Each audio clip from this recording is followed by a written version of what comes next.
Thomas Paine, Sam Adams,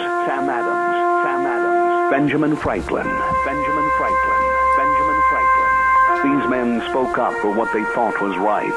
From their courage came such documents as the Declaration of Independence and the Constitution of the United States. From their willingness to speak what was sometimes unpopular but right, we enjoy such liberties as freedom of speech, the right to keep and bear arms, and freedom of religion. There are those who still wish to oppress our freedoms, and there are still patriots willing to stand up and defend life, liberty, and the pursuit of happiness. Men like Zeb Bell, who honor our founding fathers and what they stood for. It's now time for Zeb at the Ranch, speaking up and defending your freedoms. Brought to you by Magic Valley Les Schwab Tire Centers and all of the other great advertisers on the program. And now, Zeb Bell. Oh, I love this quote. This is one of my very favorites from my hero, Vince Lombardi, coach of the Green Bay Packers. Here it is. And pay attention to what it says and what it means. The difference between a successful person and others is not a lack of strength, not a lack of knowledge, but rather a lack of will. Amen. Get out there and do something today. Good morning, everybody. Here comes Kate Smith, and God bless America. Followed by a patriot with our Pledge of Allegiance. Come on, call in. Good morning.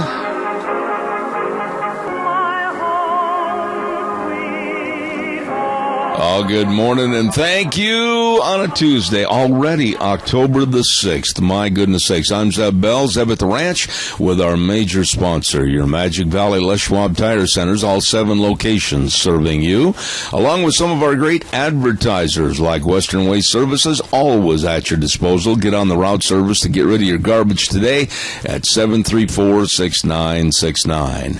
And also Valley Country Store at 910 South Oneida in Rupert. Everything for the farm, the home, and the ranch at your Valley Country Stores. Well, good morning. Let's see who we've got for the Pledge of Allegiance this morning. You're on the air.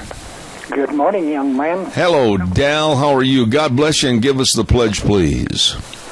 I pledge allegiance to the flag of the United States of America and to the republic for which it stands, one nation, under God, indivisible, with liberty and justice for all. Hey, my friend, say hello to that lovely wife of yours for me and have a great day, okay?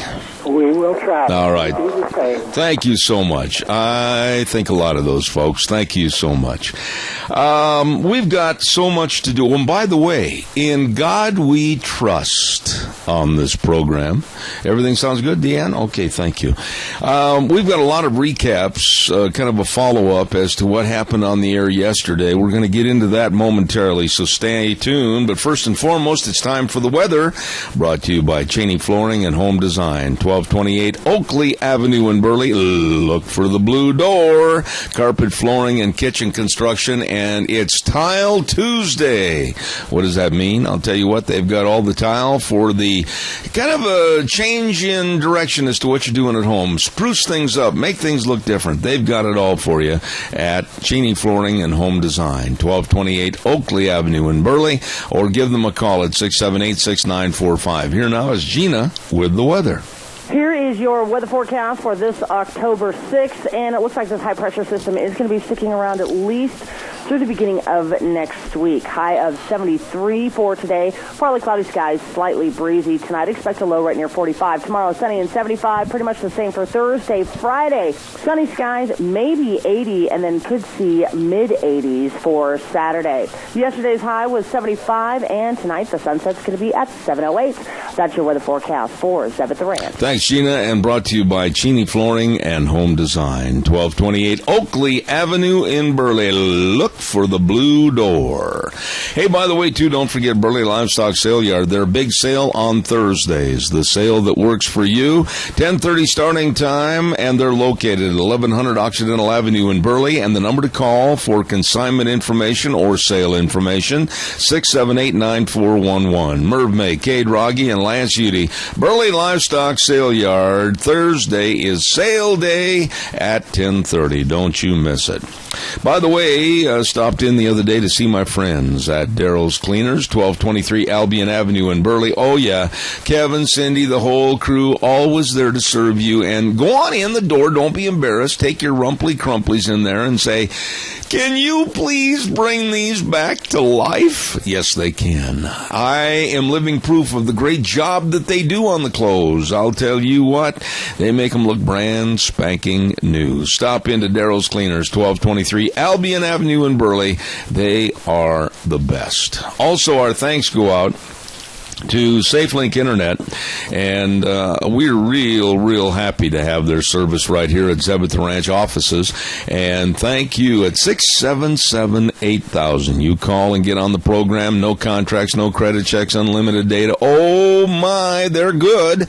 Idaho's number one choice in wireless internet. SafeLink Internet, serving you. A little bit of an update.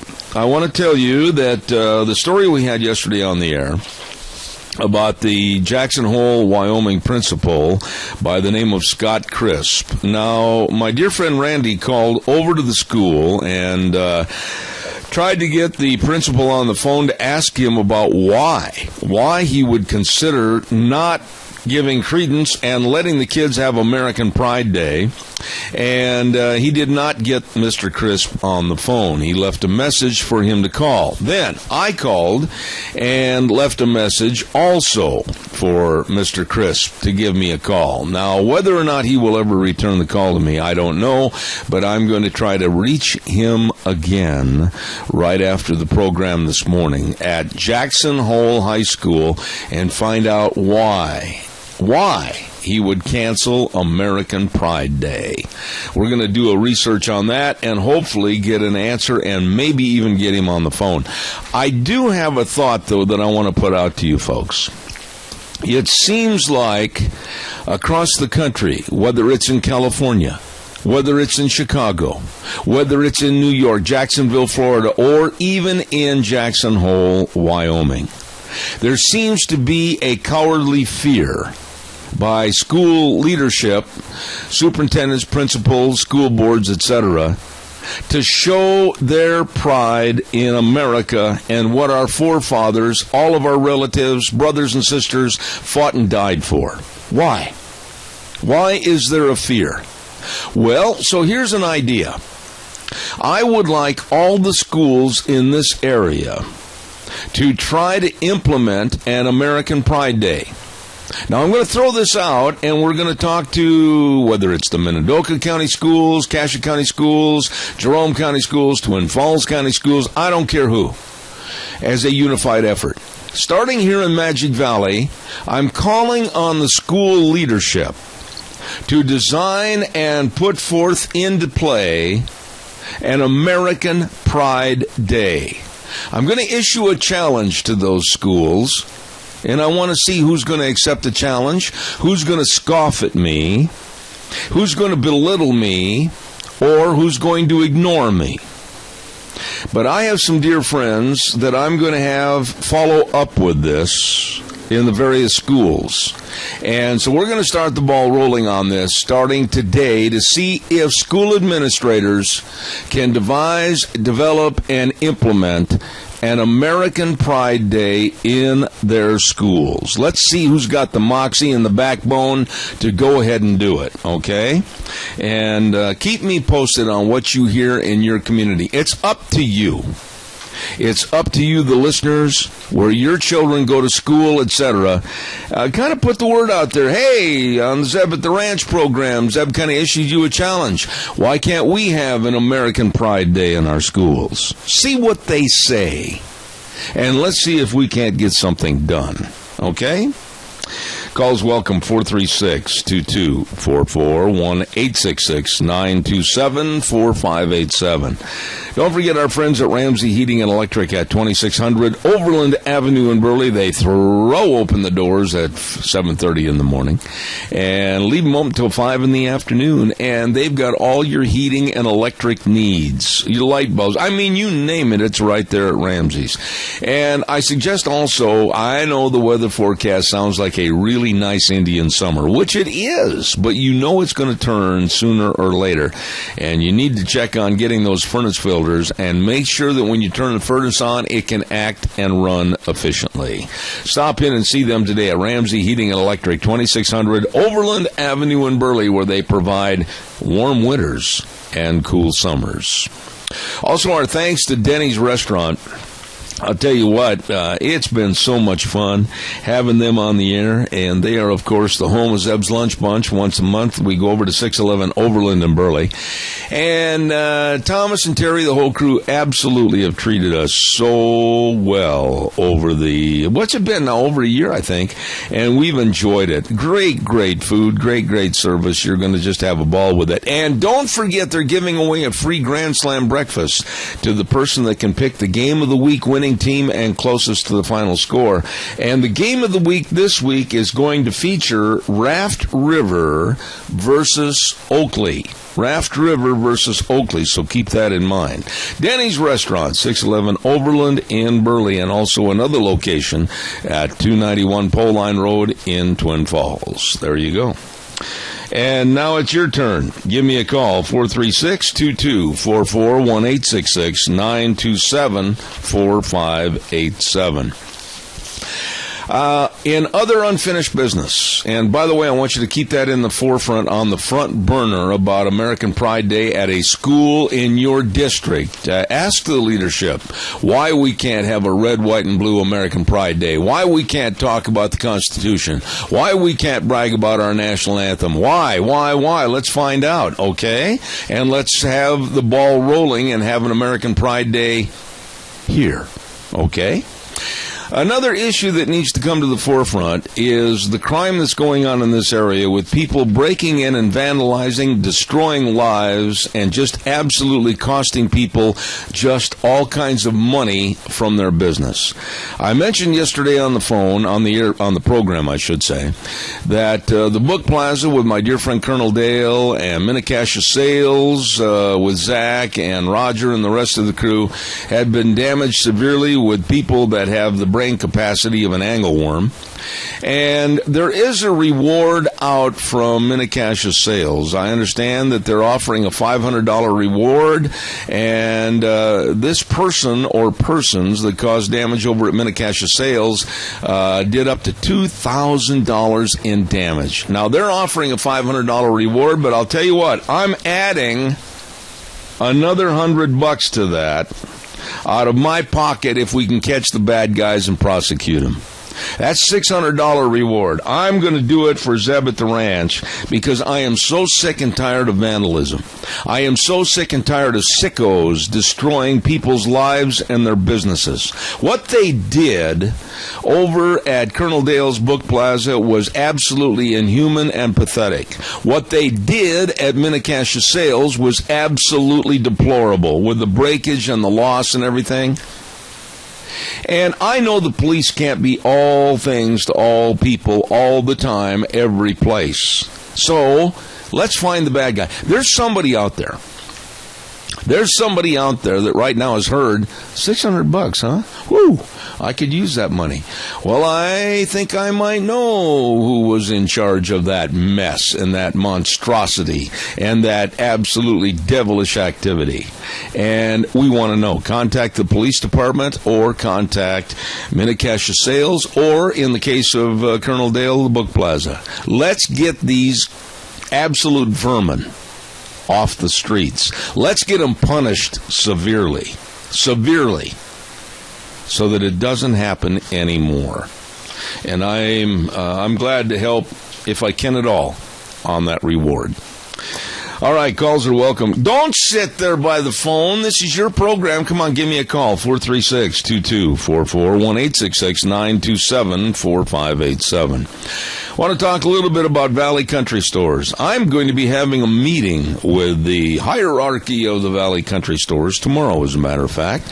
We're going to make our plans for the rest of this fall and this winter, going up till Christmas and everything. Well, I'll tell you what, they've got all the winter coats. All the winter coats. There ain't nothing worse than getting out of bed in the morning and going out to take care of the livestock.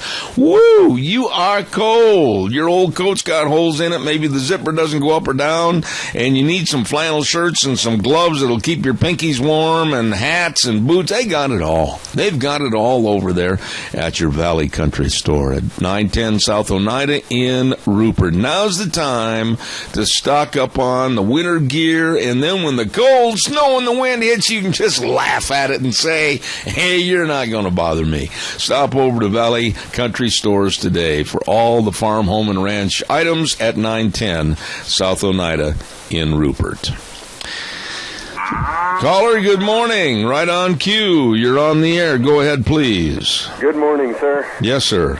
Hey, I'll add a $50 deal in on that reward. I tell you what, business owner. Doug, I can't tell you how much I appreciate that, because I know that there is somebody out there that knows something. There's somebody out there that knows someone, whether it's through hearsay or whatever. They've got a pretty good inkling as to who was involved in this. And you know, in the case of both of these businesses, Doug, it's sick. It's perverted. Why? Why are people that low that they want to go and hurt somebody's business and destroy things? Well, my opinion is they didn't get their rear ends kicked enough when they was growing up. They weren't taught respect. They weren't taught values. I think you're right, but you know, here we are now, and I don't think it's one person. I really don't think it's one person acting alone. I really don't. I think it's either a group of people or two someones or whatever, but somebody knows something about this, and with that reward now at not 500, not 600, but now 650, let's hope we get some names. Now, whether they're connected with whether it's the Book Plaza or whether it is the Mini-Cassia sales, I don't know. But somebody knows something out there, and I hope the police are contacted. I hope so, too. I'll just get a hold of Zach and let him know, and so he can get a hold of me when he pays the reward, and I'll put in my share. Well, I'll tell you what, mine too. I mean, if they find these guys and prosecute them, I'll tell you what, my check's going to be right there on his desk. I just want them caught. I don't want to see any more suffering from innocent people. Why? I don't care if it's your place. I don't care if it's my place. I don't care what it is. Why should we, as honest legal taxpayers, have to suffer through the idiocy of the vermin that lives here? That's true. That's true. On another note, your birthday present's in the mail today. Oh? You should get it tomorrow or the next day. Well, God bless you, Doug, and I hope things are going well over at your new business. I drove by the other day. Of course, it was after hours. You've got a great location there. Oh, yeah. I'm liking it.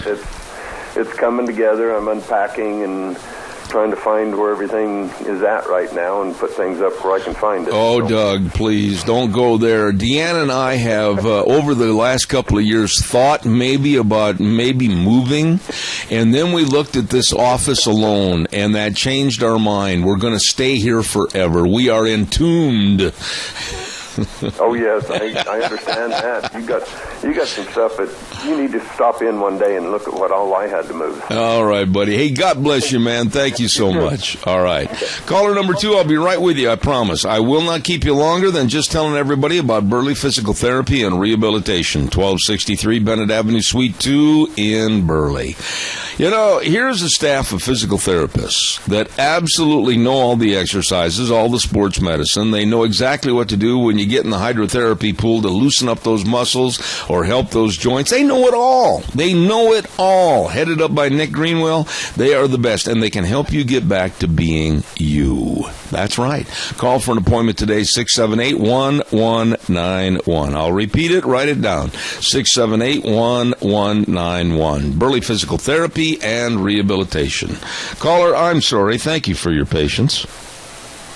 Yes, Zeb, you know, this kind of publicity is so bad for the Mini-Cassia area. Whether or not it was this Shetland pony that got mutilated, tortured. Yeah. And then this kind of thing happening to a gentleman like Dale Whipple, who's never offended anybody in his life that I could imagine. Who is the nicest guy in town? Right. Dale Whipple. And the act that was so hateful. And you say, we want people to want to come here and experience the river and the mountains and the people, and this does not represent what Minnecasia is about. Well, Randy, let me kind of sum it up, because I got another call waiting. You heard the cow, but I want to say this, what you just said. That's why I'm getting involved. That's why I'm putting it on the radio. That's why I want somebody to say to somebody, hey, what about so-and-so? I heard rumors that they might be involved. I want people looking over their shoulder. I want people getting scared. I want people getting nervous, because if they're part of this heinous crime, I want them caught. Well, this is the thing. It's just both events, both situations are just beyond belief. Yep, I agree. But I will tell you this much. People talk, and words might come flowing that are going to intimate somebody into this crime that might have been a part of it, and the police may be able to get them. So I hope loose lips are going to sink ships and also catch these people. Yes. God bless you, Randy. And by the way, we tried to get the principal on. I hope you heard that earlier. And I ended up leaving a message, but I'm going to persevere and keep trying him. Thank you again. I never received anything either. So. Oh, imagine that. Yeah. Okay. See, this is the reason why we have to, as citizens, call people on their actions when they are against what freedom, the Constitution, and America. Absolutely. That's why I'm going to say, and I'm going to put the onus on people here, call your schools and ask them to develop an American Pride Day here. Okay? Thanks, Randy. God bless you, man. Yeah. Thank you. Caller, good morning. You're on the air before I do the hard break at the bottom of the hour. Okay, I looked up that Scott Crisp Jackson. I just Googled it and looked at images, and some of the images, okay, some of the kids might have not used appropriate behavior with the flag, because I've taught flag etiquette before, but let me tell you, I'd rather see a girl walking around with a Batman cape made out of the flag or wrapped in a flag than I would to eliminate this day. And then I read the article, and just kind of scanned through the article, and the principal was supposedly took a survey, and well, let's have it the College Day instead of American Pride Day. Well, what if my kid can't go to college? There you go. Then my kid's offended, and I'm kind of when they have homecoming day. All right, there's no way I would wear my pajamas to school, and they have pajama day, and they have inside out day. I don't want my daughter going to school with her underwear on the outside of her clothes. Oh, no. Now, let me ask you something real quick before I got a hard break coming up. But American Pride Day, that says it all. Pride in this, the greatest country in the world. And I'm going to stick with this, and I'm going to ask educators. I know a lot of principals and superintendents. I'm going to put the onus on them and say, hey, why can't we have an American Pride Day on your calendar? Why can't we show great conscience, if you will, to our American flag and all of our forefathers and our relatives that have fought dying for this country? Why not? Yeah, exactly. You are a nice lady to call, and I wish you a very nice day. Thank you very much. You're welcome. All right. Nice lady right there. Appreciate that. Calls will be welcome. 436-2244, 1-866-927-4587. Hard break at the bottom of the hour. I'm right on time. Gee golly, first time in a long time, Zeb. That boy. Don't forget Mount Harrison Audiology with Christine Pickup, the doctor of audiology. And she has helped me, and I know she can help you. Now, I understand that hearing loss and dementia are also linked. And as we get older, a lot of people say hearing loss becomes a great burden on the brain as you have to expend more time and energy to decipher what other people are saying to you. So if you're not hearing everything, you're not able to understand everything that's going on, you'd better have a hearing screening. And I heartily suggest going over and giving a call to 312-0957, Mount Harrison Audiology. nice lady, Dr. Christine Pickup, located right across from the Minidoka Hospital Emergency Room, 312-0957, Mount Harrison Audiology. Good morning, caller. Thank you for your call. You're on the air. Yeah, good morning, Zeb. Randy brings up a good point. We're a nation under law, under our Constitution, and yet our politicians just seem to throw it in the corner and ignore it. And one of the things that's impacting this Magic Valley and this country is this invasion. Article 4, Section 4 of the U.S. Constitution says, our elected officials are taken oath to uphold the U.S. Constitution or to protect us against invasion. And so we're being invaded. I mean, we've taken in almost 2 million refugees besides these, I should say immigrants, besides all the refugees. And now that number's going to be increasing thanks to the State Department and our failed foreign policy, which has brought all of this about in the first place. All right, now, I saw last night on television something that scared me, and I don't care. I've got big shoulders. I don't care whether it's the Times News or whether it's the College of Southern Idaho itself or anybody else. I mean, if they want to come after me and yell and scream at me and call me a racist, a bigot, and a hate monger, that's fine. But I saw the report on television last night about Dearborn, Michigan. I saw that now half of Dearborn is Muslim. Half of Dearborn is completely unsettled and at unrest and very uneasy about their future. The buildings all resemble Mecca of the Middle East. The people are saying they want Sharia law implemented over our Constitution. That's just in one location at Dearborn, Michigan. I asked the people listening to this program, are they ready to incur that kind of a problem? Well, I saw that report, and also Dearborn, Michigan, probably saw the video. Some Christians just put up signs and along the parade route when they had Arab Day or something, and they got bottles thrown at them and rocks, and this was in Dearborn, Michigan. Yeah. And I saw the video. It was just incredible. So these people have zero tolerance for us Christians once they get in control, and that's part of the upper house. See, in the lower house, like we have in Twin Falls, they don't have control yet. But when they get control, they get into the upper house. This is according to Pastor Sharam Hadian. And then they, all of a sudden, those good neighbors become your enemy. Well, I'm not going to weaken on my subject matter regarding I'm anti-Muslim refugees coming into this country. Now, I've spelled it out very plainly. I've got my position and I've got my reasons. And I know I'm not the only one. I think the College of Southern Idaho and CSI have bitten off more than they have the savvy for. And I don't think they really understand all the undercurrents that possibly and very well might take place right here in Magic Valley. Well, and here's the other part of it, Zeb, is that it's all about the money, and you realize that. Yep. There's big bucks involved in this, and you got all of these Christian groups across the country are making big bucks, and yet in Syria alone, not long ago, there was 2 million Christians. It's down to 400,000. It's estimated in a year and a half there will be no Christians left. They'll be killed off. And very few of them are coming as refugees. We're just getting Muslims. Yeah. And so where are the Christian churches' outcry?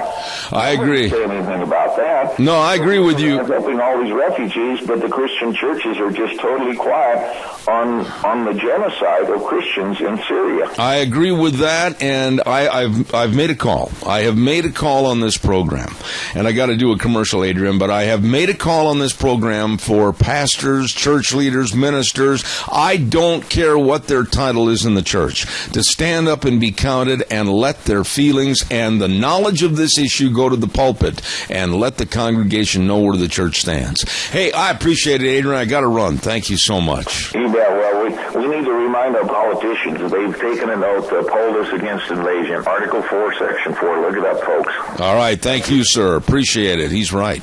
Don't forget Lennox and Ramsey's. That's right, Ramsey Heating and Electric offering rebates on qualified Lennox home comfort systems. systems. There you go. And whether it's a gas furnace, an air conditioner, or a heat pump, you and your family will enjoy the comfort. You'll go, this is nice. All you have to do is call 678, choke to death, 678-0459. Ramsey Heating and Electric and Lennox can save you money. Okay. Calls welcome, 436-2244, 1-866-927-4587. This is a subject that you know my feelings about Obama. You know how I think he has politicized various situations for a partisanship value. He's done it on many other things like Obamacare, etc., but now he's also doing it on gun control. The people, and it's such a sad topic to talk about as to what happened in Roseburg, Oregon, as it was when it happened at Sandy Hook and other locations. But the people, the citizens of Roseburg, Oregon, they don't want the president to come to their location on Friday. They don't want him there. And I dare say that most of them that have voiced their disapproval with the president coming and trying to politicize gun control issues, on a partisan basis, many of them probably won't show up and or even talk to the man. Last night, the editor and I believe the owner of one of the big papers up there in that area said that, quite frankly, Obama needs to stay away. Obama politicized this before the smoke had even cleared. And these are not my words. These are the words of the editor of the newspaper. He does not want Obama to come to Roseburg and stand on the corpses, the bodies of the dead, and politicize a campaign for gun control. That was on the air last night. And this president, as you are well aware on my show, is not a man that I respect. His ideology is nothing that I could ever adhere to or respect. And Hillary Clinton follows in the same vein. You know, what are we gaining? What are we gaining as a country? Where are we trying to get the traction to get back up the hill and be the beacon of freedom and hope for the entire world? We are mired in, I'm just going to call it the way I feel like it is, a manure pit, an abyss of absolute nothingness, where nobody's doing the job, not our congressmen, not our senators, definitely not the president. And we're mired in a manure pit that we can't crawl out of. Something's got to be done. This country is too great to be in that manure pit. And we've got to change things. I mean, terrible, terrible tragedies here in this country. Terrible happenings around the globe with ISIS beheading people, burning people.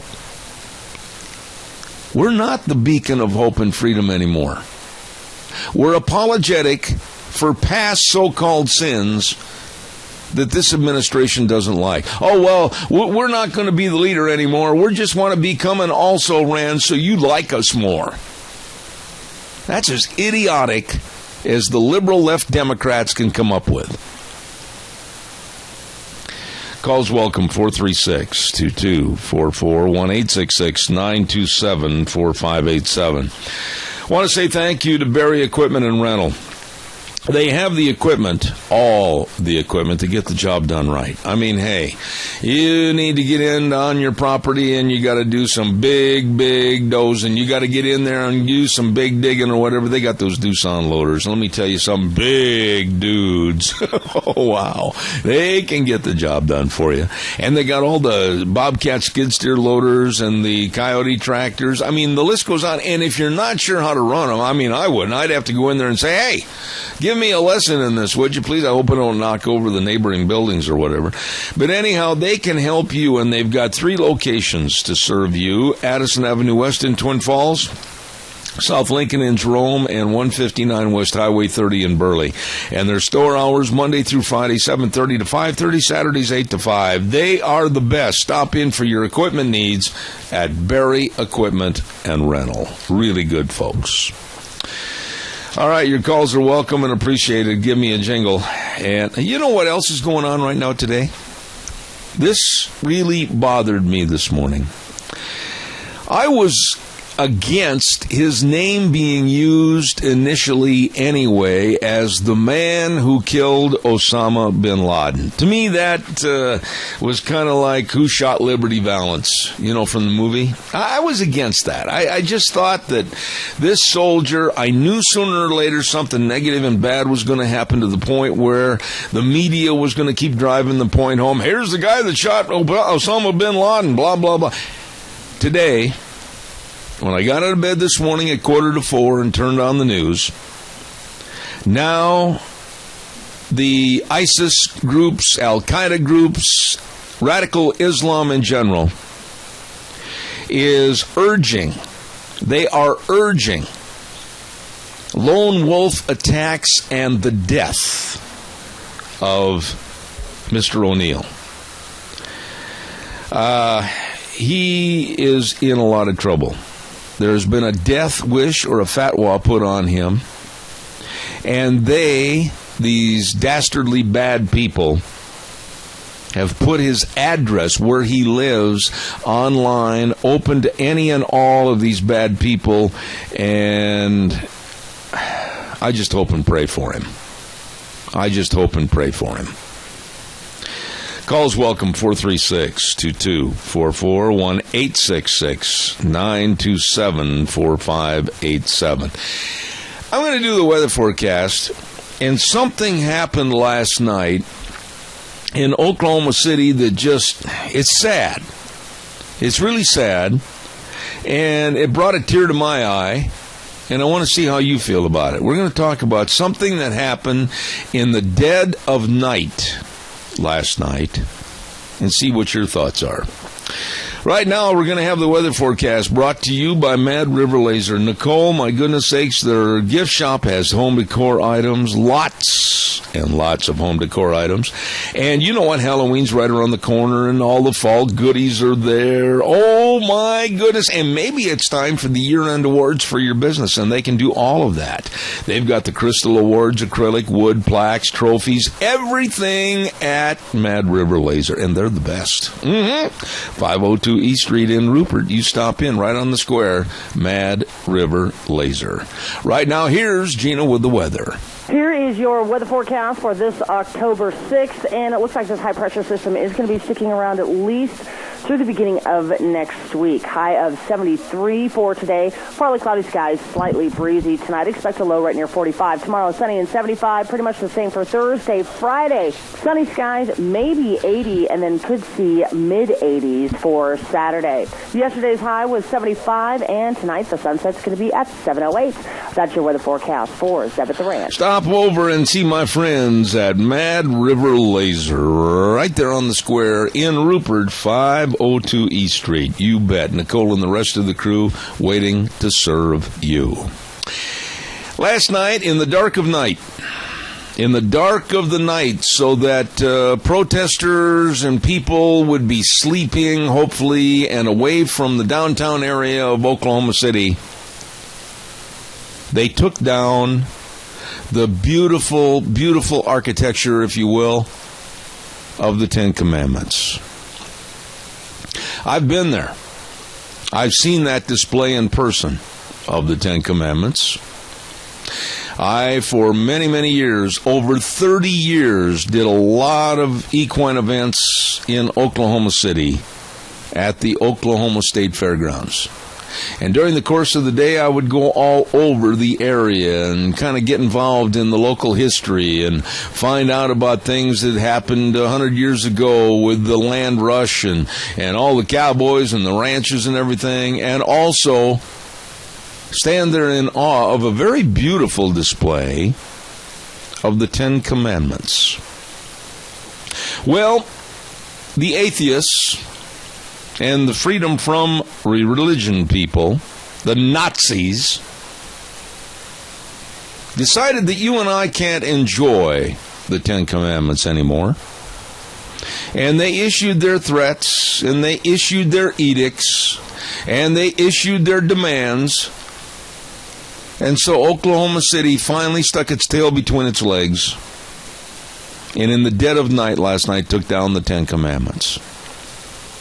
And you know, this is a personal viewpoint of mine, but I honestly believe God was crying. There were tears flowing down his cheeks, because it was just another way of slapping him in the face. They didn't have the guts to do it in the light of day, and protesters could say, no, we don't want that Ten Commandments taken down. They did it in the dark of night. And it cost a lot of money, too. A lot of taxpayer dollars to remove that carefully from the area to which that had been on display. And my feeling is such that God has tears in his eyes. It's one more slap in the face that this nation is doing to Christians and Christianity. And it just seems like nobody cares anymore. Calls welcome, 436-2244, 1-866-927-4587. Give me a call. Please, I'd like to hear from you.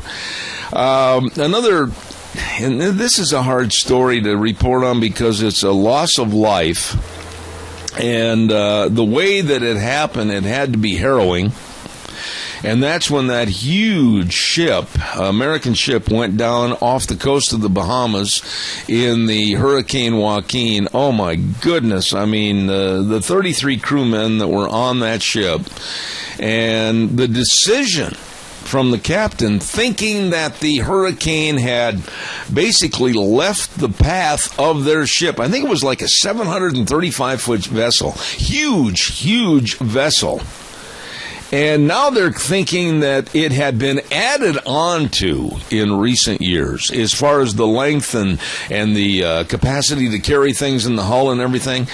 And I was listening to a maritime expert last night on television say that with the addition of building onto an already old ship, that might have caused the breakup of that vessel and caused it to go down in 15,000 feet of water. 15,000 feet deep. And the sadness, they have recovered one body and some debris. But it's absolutely devastating and so sad. And our hearts go out from this program to the crew members' families that are suffering right now, not really knowing whether their loved ones may be still clinging to some kind of a floating device, a raft, whatever, and they still haven't been found. Calls welcome, 436-2244, 1-866-927-4587. Come on, don't leave me hanging, give me a call. Come on, call right now. Hey, don't forget, while I'm waiting for your call that I know is coming in, your Magic Valley Les Schwab Tire Centers. Oh, they've got all the tires. They got the backcountry all-terrain tire. Exceptional all-season performance, aggressive sidewall, and extra tread channels to evacuate water, mud, and snow. This is a ripping good tire, let me tell you. And along with all the other tires for your cars, pickups, SUVs, horse trailers, snow machine trailers, whatever. You bet they've got them all. Along with the best in brake service. And I mean that. The best in brake service at your Magic Valley Les Schwab Tire Centers. Shocks and struts, front end alignments, the best in batteries. Hey, what are you waiting for? Stop in at any one of the 7 locations today. Lane and Rupert, Dave on Blue Lakes and Twin, Mike and Buell, Mike and Jerome, the Twist family in Paul, John on Poline in Twin Falls, and Randy on Overland in Burley. Your Magic Valley Les Schwab Tire Centers. Absolutely the best. Your turn. Give me a call, 436-2244. Caller, good morning. You're on the air. Good morning, Mr. Bell. How are you this morning? I am fantabulous. Good morning. Yeah, Mr. Bell, I forgot a very important issue on that dinner. Yes. We have the high school kids from all the high schools coming in as busboys. And so, anyway, every high school in Mini-Cash will be represented.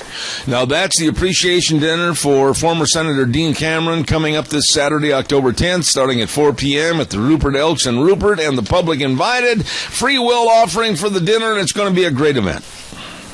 Yep. All right. High school kids involved in this. I'm really happy to see that. All right, George, I'm going to keep plugging her, and I hope everything goes well, my friend. Thank you.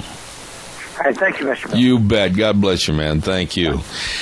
I want to end the program this hour on a little bit. It's not a lighter note. At the moment that it happened, it made me so infuriated. I want to ask you folks a question.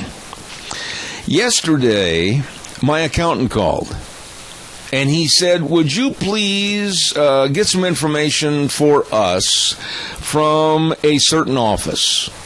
Okay. So he gave me the number and everything to call this respective office, and I did call. And I get an automated phone answering service. Okay. So we're going along, and we're punching the buttons, and my temper is getting bigger and bigger, and it's like a great big black cloud over my head. And then I'm getting this thing about, please give me your Social Security number, 1 digit at a time.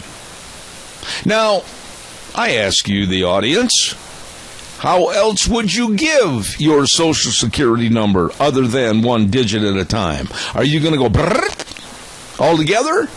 Naturally, you're going to give your number 1 digit at a time. Upon doing that, then this wonderful voice from outer obscurity said, please spell your name, first name first. So I spelled my name. Then it said, now spell your last name. And I started spelling, and he interrupted me. And he said, excuse me, you're spelling your name wrong. Now, I have had this name since I was a little bitty baby, and I question the fact that some nincompoop that's a tape voice on a machine is telling me that I had spelled my name wrong. So I started again. Excuse me, you spelled your name wrong. Now, I'm not exaggerating, because my lovely bride was sitting right there next to me in the office. 11 times this happened. 11 times. Now, being of German descent, with a hair trigger and a short fuse, my first impulse was to find out who the tape voice was and go beat him severely around the head and shoulders. I did not do that. But I threw the phone down, called my accountant, and said in no uncertain terms, if you want to sit there on the phone for over half an hour and have some idiot machine tell you that you're spelling my name wrong, have at it, my friend. That's what I'm paying you for. Calls welcome, 436-2244, 1-866-927-4587. Give me a jingle. I have never been so frustrated in my life. I hate taped phone messages. To all businesses out there that are trying to save money, you're not going to save money, you're going to lose money. You're going to lose my business. I will not do business with anybody that goes, hello, thank you for calling, press 1 for English, press it yourself. Thank you. Calls are welcome. Next hour, we're going to talk to my old buddy back in Colorado, Frosty Woolridge, and that's at 9:06. And then at 9:30, we're going to be talking about how Putin of Russia has really outsmarted and outled Obama. over the last couple of months. Curtis Ellis is going to be on our program. And then at 10:06 this morning, Gary Shorsman is going to be filling in for Dr. History right here in the studio.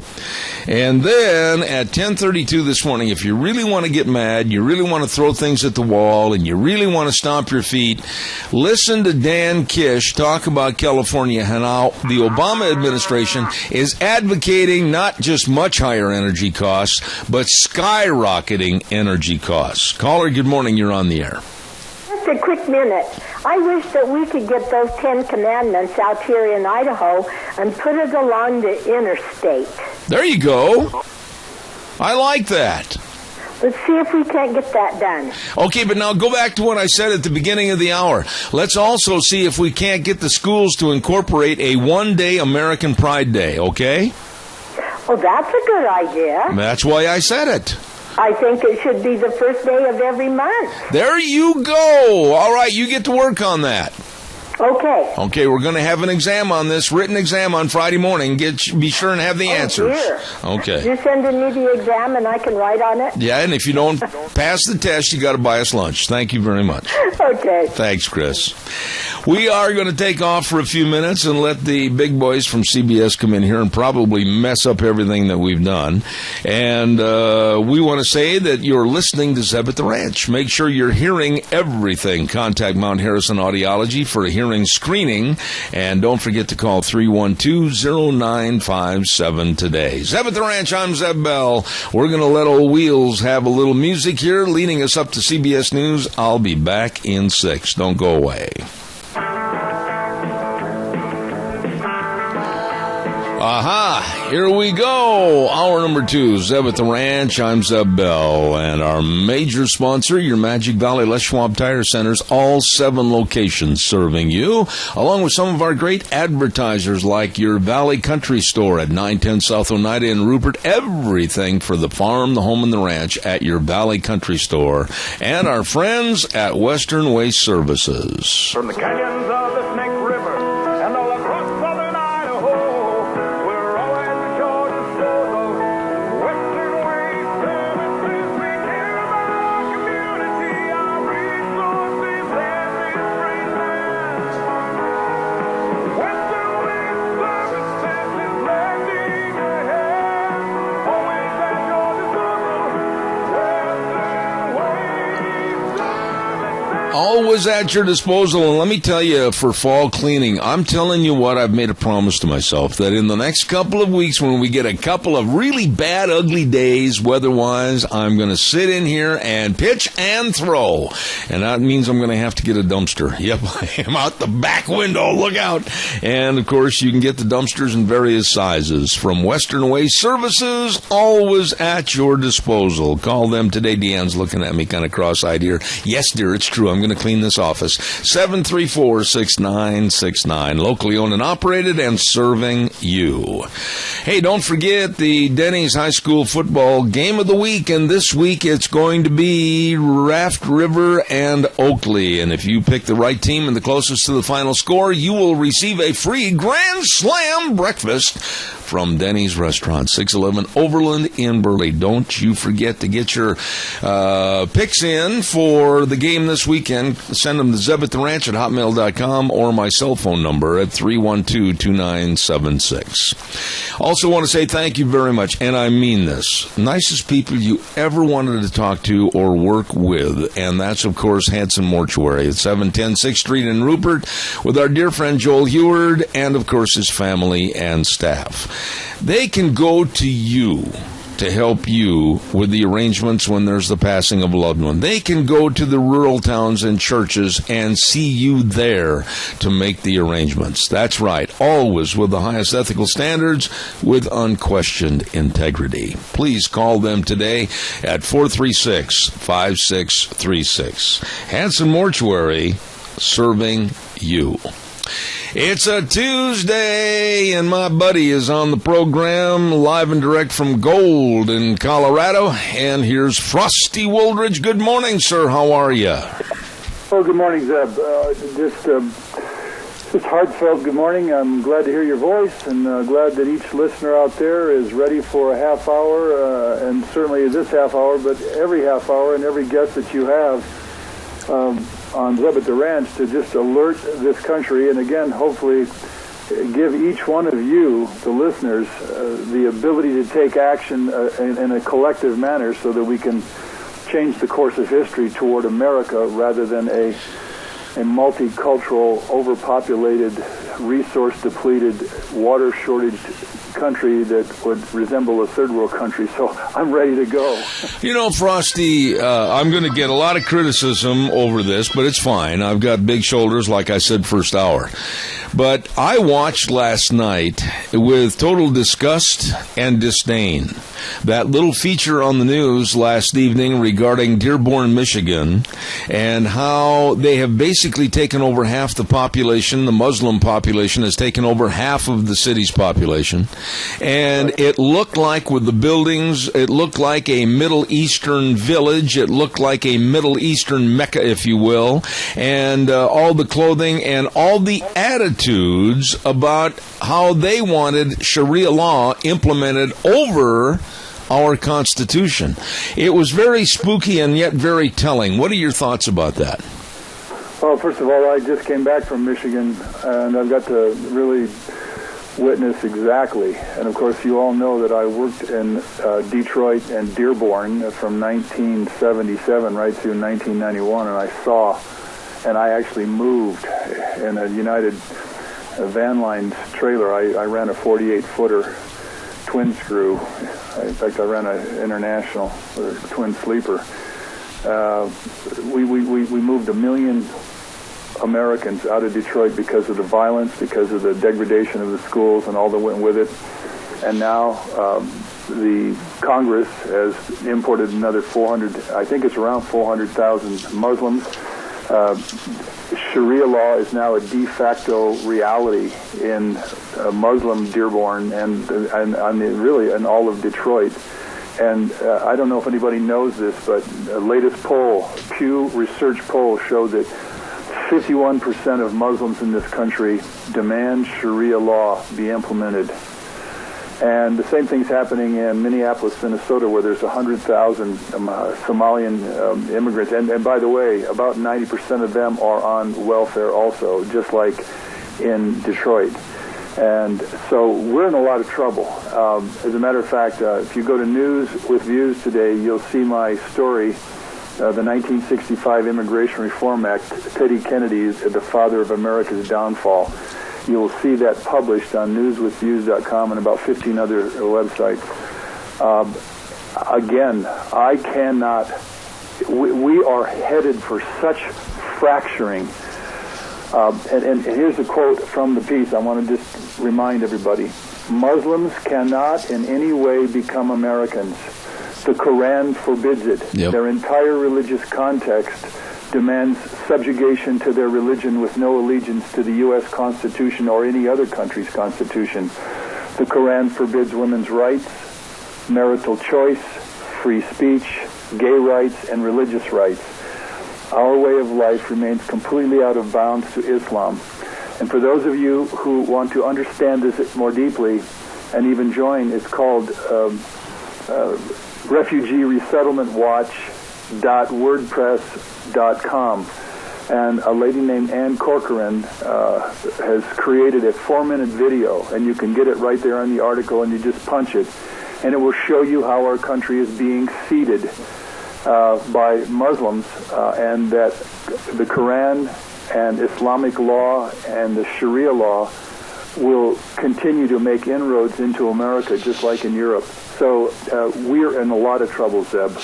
You don't have to convince me, because I've been standing on top of the little pinnacle telling everybody this for a long, long time. And, you know, the naivete of people, they absolutely cannot grasp this, that when using the case of Dearborn, Michigan, with the increasing numbers coming in, sooner or later, as is the case of Dearborn and other locations like in Minneapolis, Minnesota, people are going to run for public office, people that represent represent that way of thinking, people that believe in Sharia law. And then sooner or later, the numbers start to escalate and multiply to the point where that community has now been switched over without anybody saying anything or doing anything, and our culture and our history and our heritage is gone. That's exactly what's happening in Dearborn. It's exactly one of my dear friends that lives in Minneapolis says it's now de facto Sharia law. You're seeing the same thing in places like Fremont, California, where it's completely taken over by Muslims. And the thing is, they keep pushing. Miami right now. In fact, if you go to Brooklyn, New York, they are in the streets 5 times a day bowing to Mecca. You have to understand, there's somewhere between 4 and 7 million Muslims in this country. Does anyone understand the consequences of having the projected 20 million? 20 million are expected to be in this country within the next 30 years, and that's the low number. And wherever they go, they disrupt every community school, they disrupt the food service, they disrupt the school systems themselves, they bring in their religion, they force their religion on the school systems. They are living on welfare because they have no skills whatsoever. Some can be shopkeepers and some can be taxi cab drivers.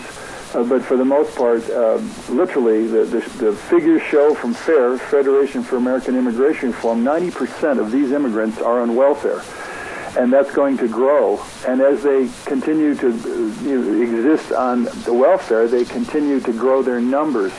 And they are the most aggressive and most violent racial and religious and economic group ever to set foot in America and in first world countries like Canada and like Europe. And the fact is, we are in so much trouble. As you go to my websites and see my articles, I call for an immediate immigration shutdown now. You'll see that, and of course capsweb.org, numbersusa.org, and certainly carryingcapacity.org. And FAIR, these are the organizations that give you the power to stop this thing. We have got to stop the next 200,000. And in fact, I just sent my fax in today from numbersusa.org telling my 2 senators and my congressmen to absolutely defund any kind of resettlement of refugees from Syria. We do not and cannot sustain ourselves and our country with another, not only the 200,000 Syrian refugees, but the jihadists that are among them. We'll see more and more mall killings. We'll see more and more, you remember John Melville, the guy that was shooting people up in the back of the trunk of his car when they were just pumping gas in the Washington, D.C. area? Yes. That stuff that's the kind of violence that's going to become the norm in this country, whether it's Chattanooga or whether it's the Boston Marathon bombers. These people find ways to blow up first world countries, and that's what we're facing, Zeb. You know, Frosty, in a nutshell, to kind of lump all our thoughts together this morning, what happened to America first? What happened to putting us Americans at the head of the line? What happened to thinking about what's good for us as Americans? I mean, now we're convinced that we're bigots and hate mongers if we think of us first and we don't treat all these others and all their other cultures and all their other absolutely sick and pathetic ideologies. We're the hate mongers. What happened to us? Well, the American people have simply been so apathetic for the last 40 years. Yeah.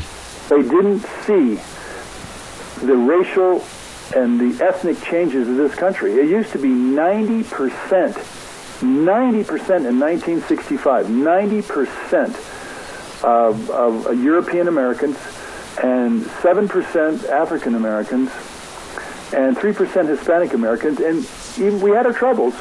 We also only had 194 million people.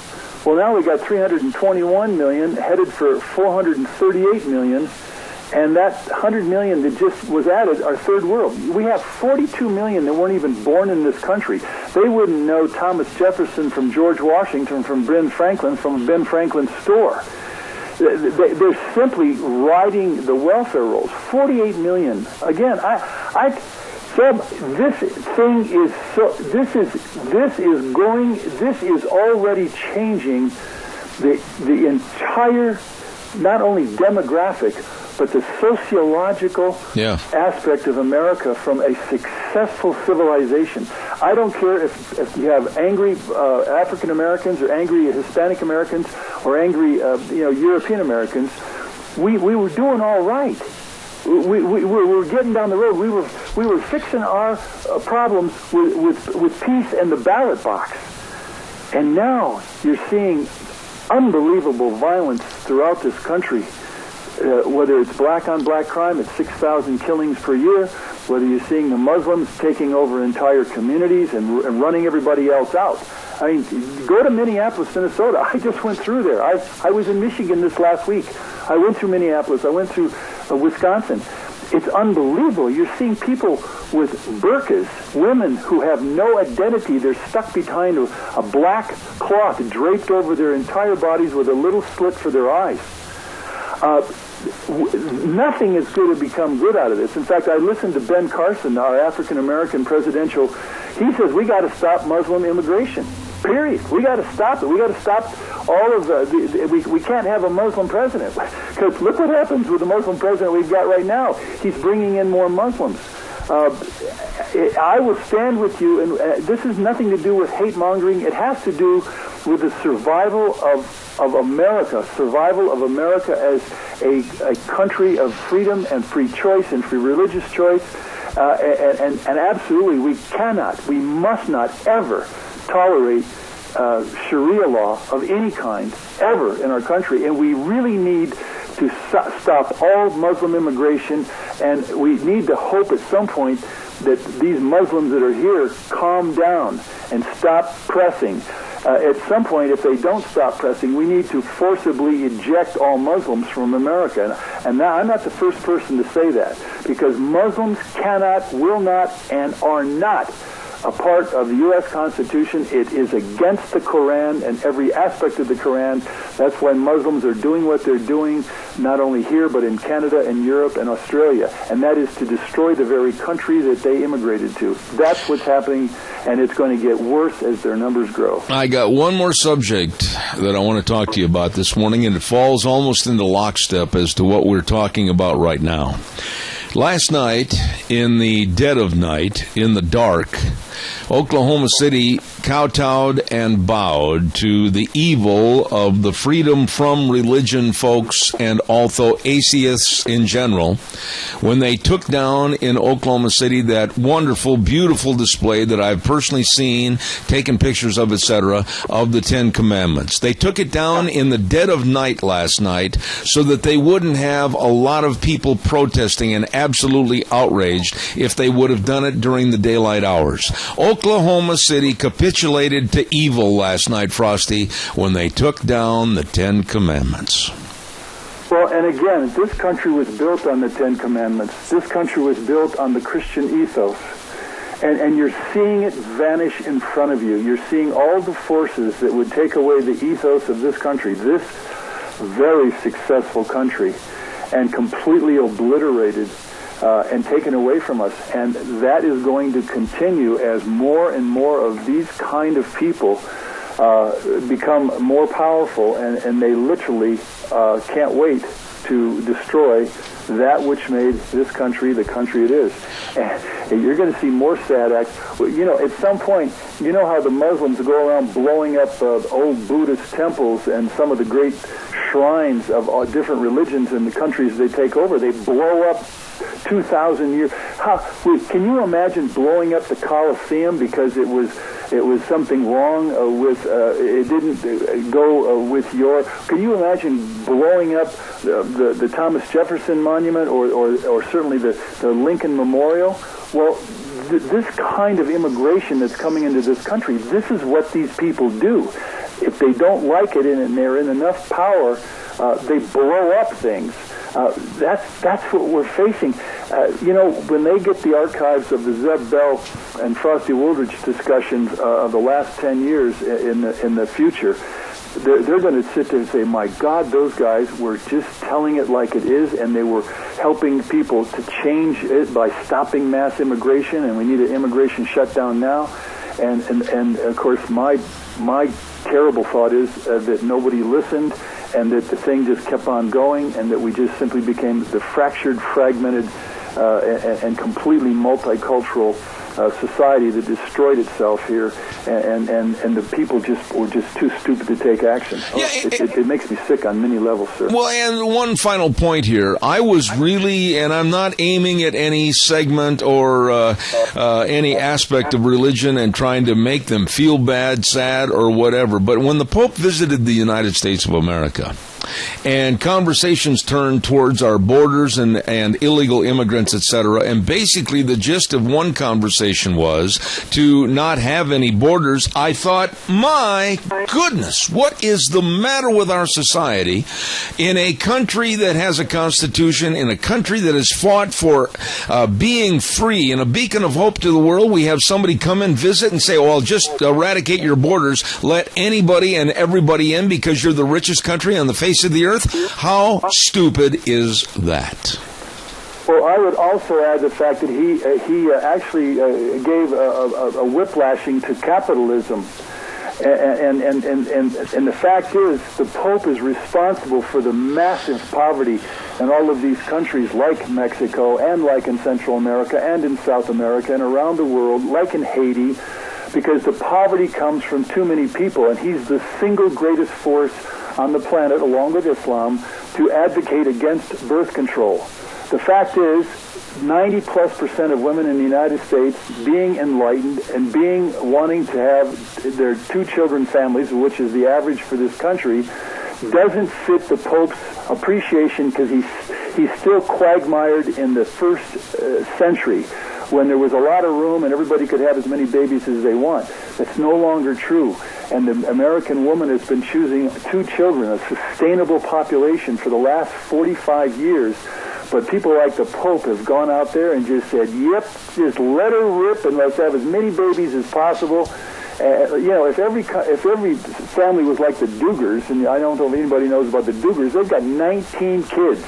How irresponsible it is to have 19 children that you can't take care of. It's incredible. And if every family had that, this country would be 10 billion people right now. At some point, the American people have got to get in touch with reality, and the Pope himself has got to advocate for birth control. The Pope, this Pope Francis, at some point needs to get down to reality, and the Catholic Church and Islam and the rest of them, and start talking about the fact that all this poverty is created by massive birth rates around the world, and it needs to stop, and we need to absolutely advocate, and he does, for birth control. I know that might ruffle some feathers, but that's the reality we're facing. Well, we're an open opinion talk show, and the one way I'll sum up this half hour is that we need to restore, and I mean this in all senses of one certain word, we need to restore the integrity of this great United States.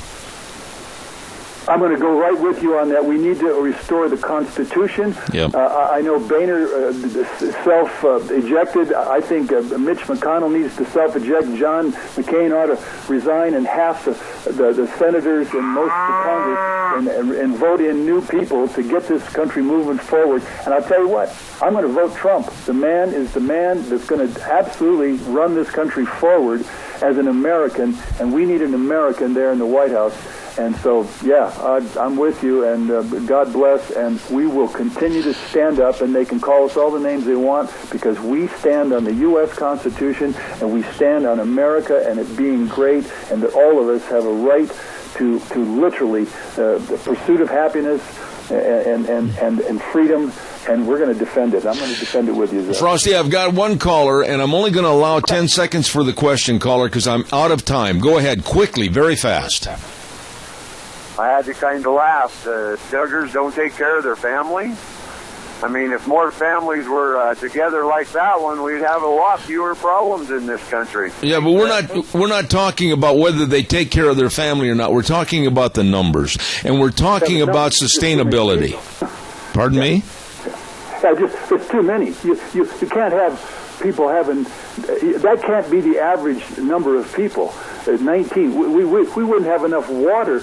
We wouldn't have enough food. We wouldn't have enough energy. We wouldn't have enough land left. We'd have over 1 billion people in the United States right now. And I tell you, I've already traveled where China and India, where there's 1 billion people. You don't want to have that kind of human misery and that human index of misery. No, you can't have 19 children and everybody have 19 children like that per family and think that we're going to survive as a civilization. Well, with the infrastructure, I'll stand with that. That's a fact. That's a scientific reality. I got to run, Frosty, but God bless you for your call, and we always look forward to having you on Tuesdays. Thank you, my dear friend in Golden, Colorado, Frosty Woolridge. Thanks. God bless you. All right, buddy.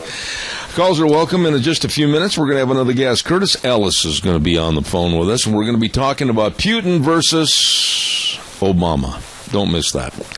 Don't forget our friends at Let's Ride. Yes, sir, 270 Highway 24 between Rupert and Heyburn. And it's true, where the fun is sold. They've got the Suzuki 4x4s, yep, and great rebates on those Suzukis.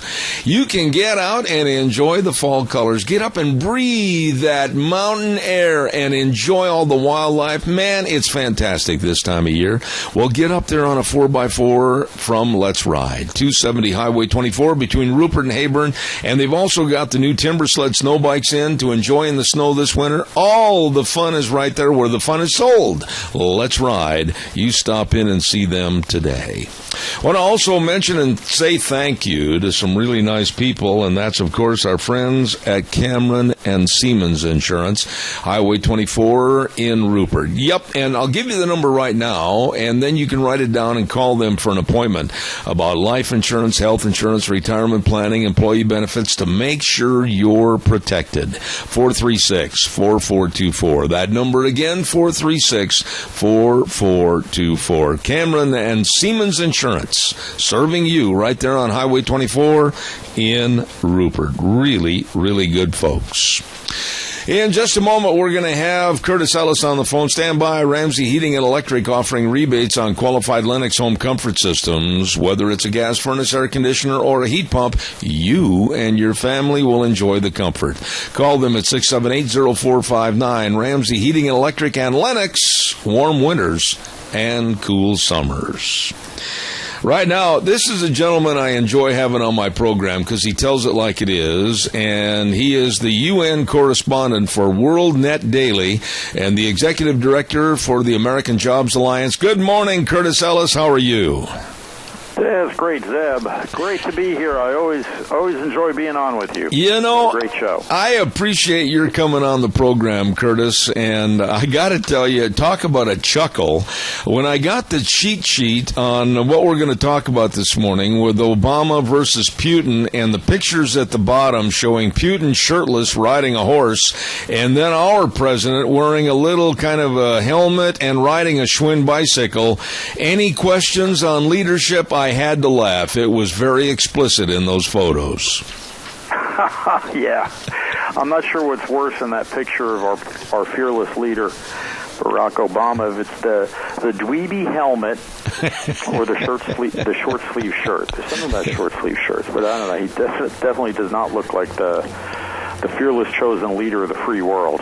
Where are we in your opinion right now? Your expertise, you're at the United Nations, you hear what's going on, you know what's going on. Putin basically has been thumbing his nose not only at the rest of the world, but us in particular, and explicitly at Obama. What's the status right now between the two countries, Russia and the United States, and their so-called leadership? Personally, these two can't stand each other. It was obvious when they did their photo op that Obama could not get out of that room fast enough. They met and shook hands last week, and it was the most perfunctory meeting I've ever seen. Then following that, we had John Kerry, our Secretary of State, met with the Russian Foreign Minister, Sergei Lavrov. to talk about Syria again. They did a joint photo op afterwards and made a joint statement. They did not take any questions, but stood before the cameras. And John Kerry looked completely at sea. His body language, he was totally uncomfortable. He was scratching. He was twitching. Lavrov is cool, calm, and collected. Went on to do a press conference, and he basically just ate our lunch. And then on the big picture, Obama is lecturing the world and giving out these lofty ideas and thinking if I lay out a great idea, it's just so self-evident that this is the right thing to do that people are just going to do it. Whereas Putin takes this more direct approach of, this is what I'm doing, deal with it. And that's leadership. I'm not saying he's a nice guy. I'm not saying that everything he's doing I agree with or I think it's great, but it's decisive. And you have on the one hand decisiveness, and on the other hand this professorial, philosophical, debating society approach to world affairs. And that's just not the way the world works. Sorry, maybe that's the way they teach it in college. Maybe that's the way it seems when you read about it in textbooks or you read a history book. But it's very much of the moment, improvisational, and you're dealing with people's raw emotions, and people crave leadership. They identify with a strong leader. That's why people like gangster movies. They want to see this guy he roughs people up and he tells people where to get off. That's why, and people like The Sopranos. Even if they don't like Tony himself, they like the idea of this tough guy. But here's what I need to know from you with your expertise. We have gone so far down the drain on Obama's 7-year apology tour, and we have been demeaned, we've been lessened, there's no respect for our military, there's no respect for from our allies to us. What about the situation now from Russia? Here we go with a country that up until a few years ago was just absolutely trying to figure out where and how to make the next loaf of bread to feed their people, and now they're coming back as a major player in how the world is going to be led in the next decade.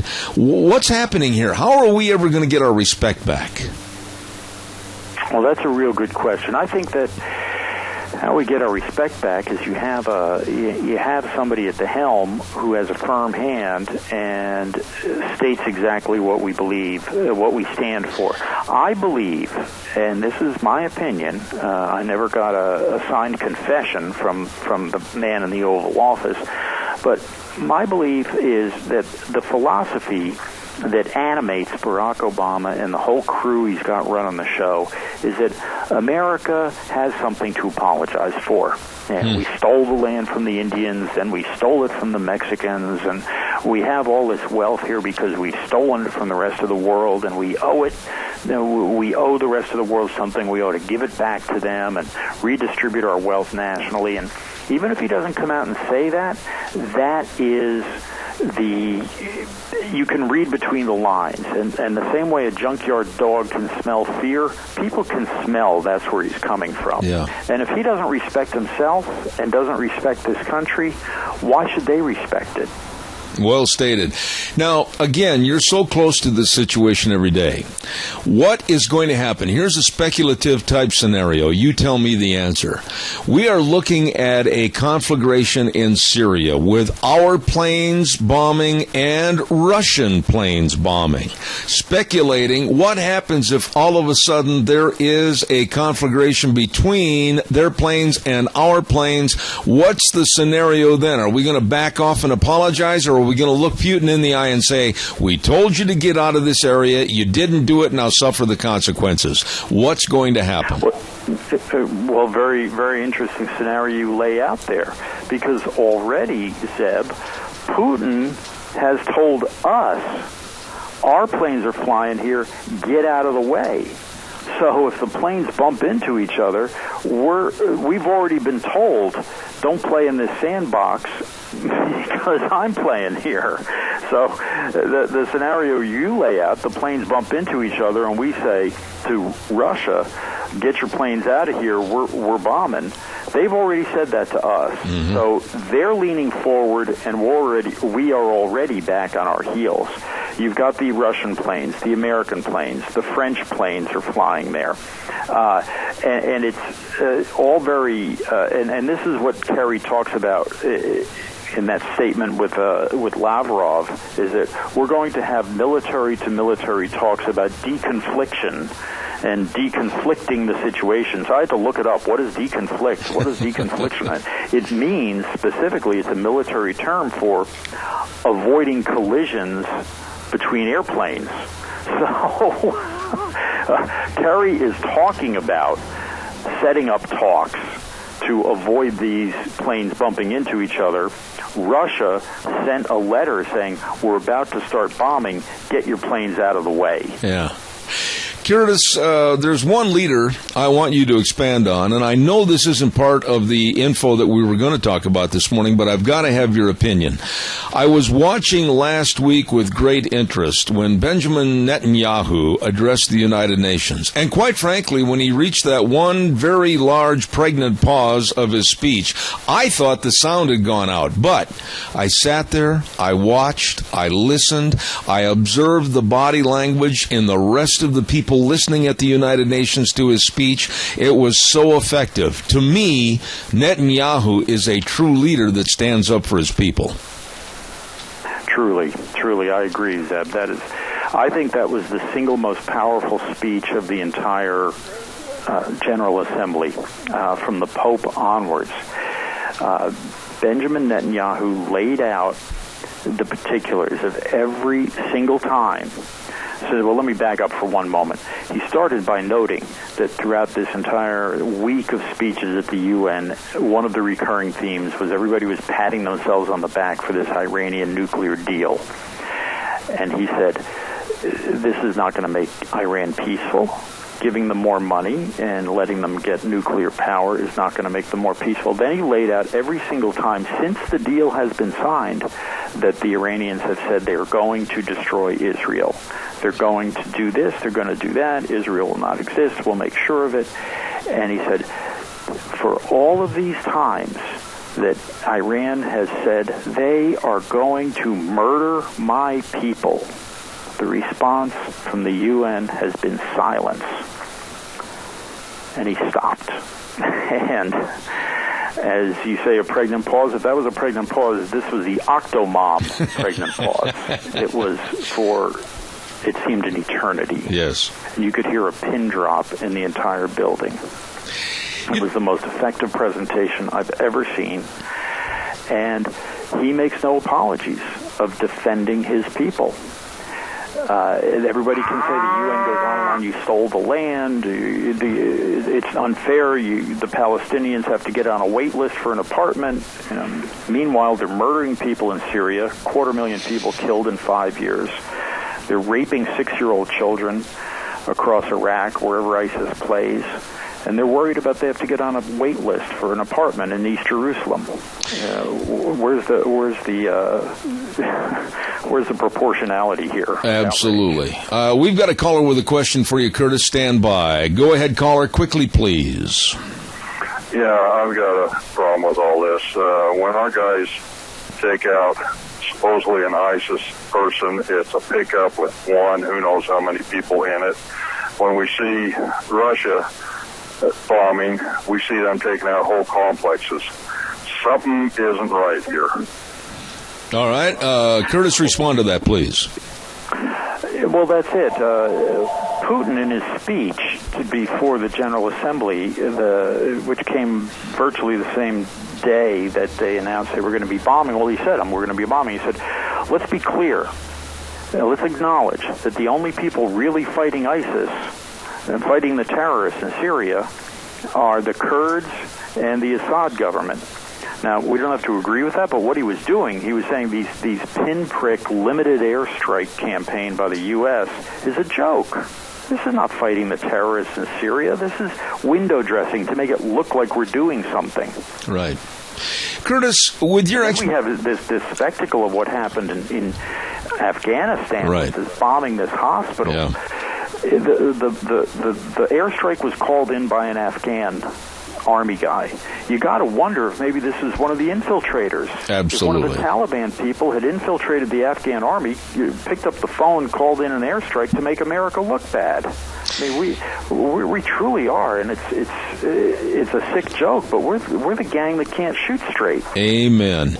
Curtis, let me ask you this, and I'm not even sure how to phrase this question to you, but smoke screens, political smoke screens. We saw smoke screens go up in front of Hillary and Benghazi, cover-ups. Now, we're looking at a problem, a really distorted problem, with Russia and Obama, Putin, etc., covering up and a smoke screen while ISIS gets bigger and stronger and spreads like a cancer. All of these smoke screens seem like they cover up the real problem, and the real problem is being exacerbated all across the globe. You got to wonder, the question always is, if this president tried to do the worst thing possible for the United States, would he do anything different than what he's been doing? These are supposedly mistakes that are being made. Again, we're going to arm the moderate rebels. We arm the moderate rebels, we train them, and then they defect to Al-Qaeda. We arm the Iraqi army, they give all their equipment to ISIS. We're going to get rid of the dictator Gaddafi. We get rid of the dictator Gaddafi, and the radical Islamists take over Libya. I mean, if you tried to do worse, you couldn't do any worse than what we've been doing as the announced policy. It seems to be I don't believe in that. I just have a hard time believing that they intentionally want to sow chaos around the world, but that's certainly been the result of this policy, of these policies we've seen everywhere. And now we have this Trans-Pacific Partnership deal, which is going to be a massive transfer of wealth, capital, investment to East Asia, right, to countries that practice Sharia law. I don't understand it whatsoever. Let me ask you a final thought here in regards to what's happening in politics today. We have Trump, and we've got Marco Rubio, we've got Carly Fiorina, we've got Dr. Ben Carson, and then we have some more of the established politicians, the Bushes, etc. On the other side, we're looking at a has-been wannabe, Hillary, and then, of course, some of the also-rans after her. We really don't have any innovative thought at all on the Democratic side. And on the Republican side, are you hearing a complete disdain and distrust for Trump, or what are you hearing rumblings-wise as far as new leadership is concerned? Well, I'm hearing quite the opposite about Trump. I'm hearing a lot of positive things. A lot of people are sick of the established politicians, the establishment set, which includes Jeb Bush, and though he pretends to be something else, Marco Rubio, he's cut from the same cloth. He's another one-term senator who's pushing for greater immigration and all this other stuff and saying the same things. But Trump there is a split now in the parties. The parties are coming apart because you have this disconnect between the elites who are in Washington. The leadership of both parties have been bought by the same Wall Street crowd, the same internationalist, globalist crowd, who basically believe the same thing Obama does. There is no such thing as the United States. We're now in a global economy, and let's do what's right for the global economy. What that means is, who cares about what's good for the American people? So on one hand, you've got that, and then on the other side of the divide, you've got the people of America who are sick of this and say, how about we do what's good for America? How about we rebuild this country and do what's good and in the interest of the American people? There is such a thing as an American people. And there you've got Trump, and that's why people are flocking to this guy Bernie Sanders, who looks like Larry David or something, who stuck his finger in an electrical socket. But they're sick of the tried and true. And you see it all over the world. You see it in the European Union. There the people are sick and tired of these European Union politicians that want a great big super state, and they're saying, let's get back and have France. Let's have Greece. Let's have Britain. Let's not have the free flow of people, goods, and money around the world where we welcome people from everywhere because we're just such great human beings. How about we defend our culture and defend our heritage? Amen. We've got time for one more quick call. Caller real fast, please. Go ahead. You're on the air. Yes, I don't know if I know you're familiar with Cheryl Atkinson from CBS News, who resigned because they just wouldn't do what they were supposed to do. she said that her Democratic friends were going to cross over and vote for Trump. Can Trump, and I realize this may not be your priority, but can Trump win? We've got to win the election or I'll hang up. Okay, good question. I think Trump can absolutely win. We're now seeing the unions, the labor unions, and it doesn't get more democratic than that. The Teamsters, the CWA, the communication workers. You got the unions who are not only not endorsing Hillary, their membership are saying, we want to interview Trump. Before you guys go and endorse anybody, you better interview Donald Trump. He can win. He can bring the working people of both parties, of the independents. He can get people who haven't voted in 40 years because they realize both parties have become puppets of the same Wall Street cabal.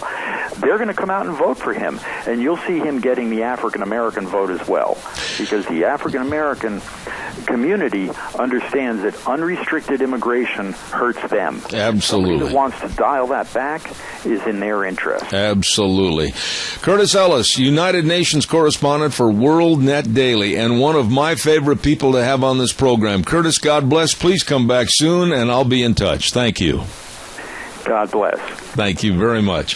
Very, very interesting and knowledgeable man, Curtis Ellis with the United Nations, a correspondent for the World Net Daily. He was there, saw everything that took place in the last week with Netanyahu, Obama, and, of course, Putin. Very, very knowledgeable, and I'm honored to have him on this program. Oh, my goodness, I got to get a weather forecast in here. Old Wheels over at the main studios going, Zeb.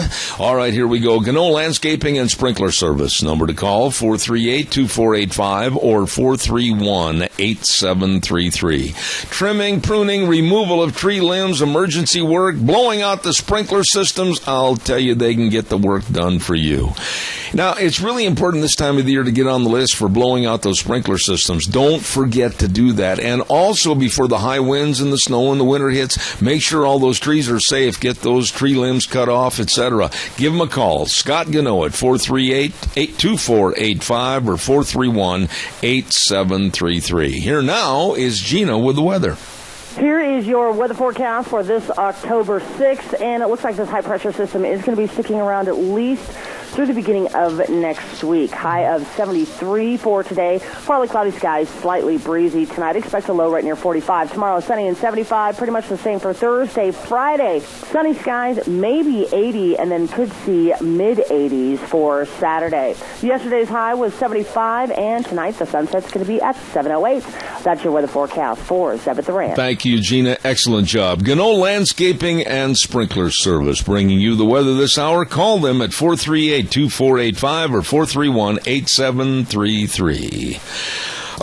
We got time for a couple of calls, and I really think that some of the conversation that we had with Curtis Ellis, very informative about the pure hatred, dislike between Obama and Putin, and then, of course, Netanyahu with his very dynamic speech to the United Nations, and then, of course, I was honestly a little bit surprised about his comments about Trump versus the other candidates. So give me a call. Let me know what your thoughts are. 436-2244, 1-866-927-4587. While I'm waiting for your call that I know is en route, don't forget Red's Trading Post. You know, this is my own personal thought right now, not really directly connected to this commercial, but my thought is now more than ever before. Now more than ever before is the time to think about having a firearm for your home protection. And the place to go for those firearms is Red's Trading Post, 203 5th Avenue South in Twin Falls. They've got all the firearms from Browning, Beretta, Weatherby, Ruger, Benelli, Smith & Wesson, Winchester, and all the ammo and all the accessories. And they know of all the classes and the schools that are necessary for you to become more familiar with the weapons and also to get your concealed weapons permits. Since 1936, they've been in historic Old Town Twin Falls. And again, reverting back to my own personal opinion, now more than ever before is the time for you to think about a firearm for your home protection. Red's Trading Post has those at 203 5th Avenue South in Twin Falls. You stop in and see them today. And I mean that. That is my own personal opinion, but I'm going to stand behind it. I think that home protection And your protection is paramount right now today, more so than ever before. And I heartily suggest you get information on the schools and the lessons and the concealed weapons permits and everything. I really do mean that. Because we are living in some very troubled times, and the police cannot be everywhere at once. Give me a call, 436-2244, 1-866-927-4587. Also, on Mondays, we have what's called the Answer Man from Skow's CarQuest Centers. Auto and truck parts, yes, Rupert, Hayburn, and Burley locations since 1949. Skow's, every detail matters with parts, sales, and service. Man, I'll tell you what, Jeff Poole does a tremendous job on the program, telling us about things that even, I'm not much of a mechanic, but I learn every week from him about our tires and about our batteries and about our taking care of our vehicles, getting ready to go to winter, and what to do and what not to do, all those things. Hey, they really help. Skow's CarQuest Auto and Truck Parts in Rupert, Burley, and I-84 exit 211 with the big truck center. They are there to serve you. As I said, every detail matters. All right, how about giving me a call? 436-2244, 1-866-927-4587. We had a caller on my cell phone during the news last hour, and this lady, a lovely lady, said she is personally going to take it as a personal vendetta to call all of her kids that have kids in school, and she said that I'm personally going to ask them to ask the principals and the superintendents and the school boards to start organizing for an American Pride Day. And I think it's fantastic. And to the Jackson Hole High School principal, Scott Crisp, that denied and stopped the American Pride Day, I think he made a huge mistake. And I'd like to see this go on in every school. Sure, you've got to have parameters. Sure, you've got to have outer reaches of boundaries that will not be exceeded. But I'll tell you what, American Pride in the schools, I'm absolutely in favor of. Caller, good morning. You're on the air. Yes, Bill. I thought Idaho was an open carry state. To my knowledge, it is, isn't it?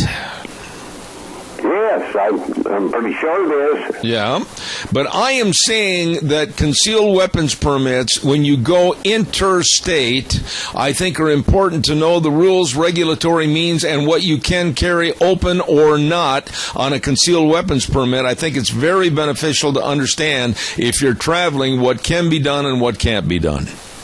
I think that's right. I think a person should have a permit.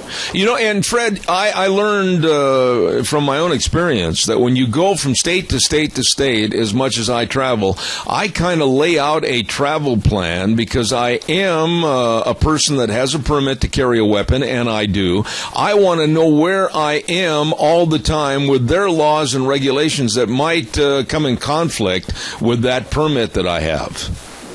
Yes, now Joyce has got a permit. She's got a Utah permit too, but I don't have one. And, well, I don't carry one either. I don't carry a gun. Okay. Traveling. But I do know that you know how to use one, and very efficiently too. Yeah, I know how to use one.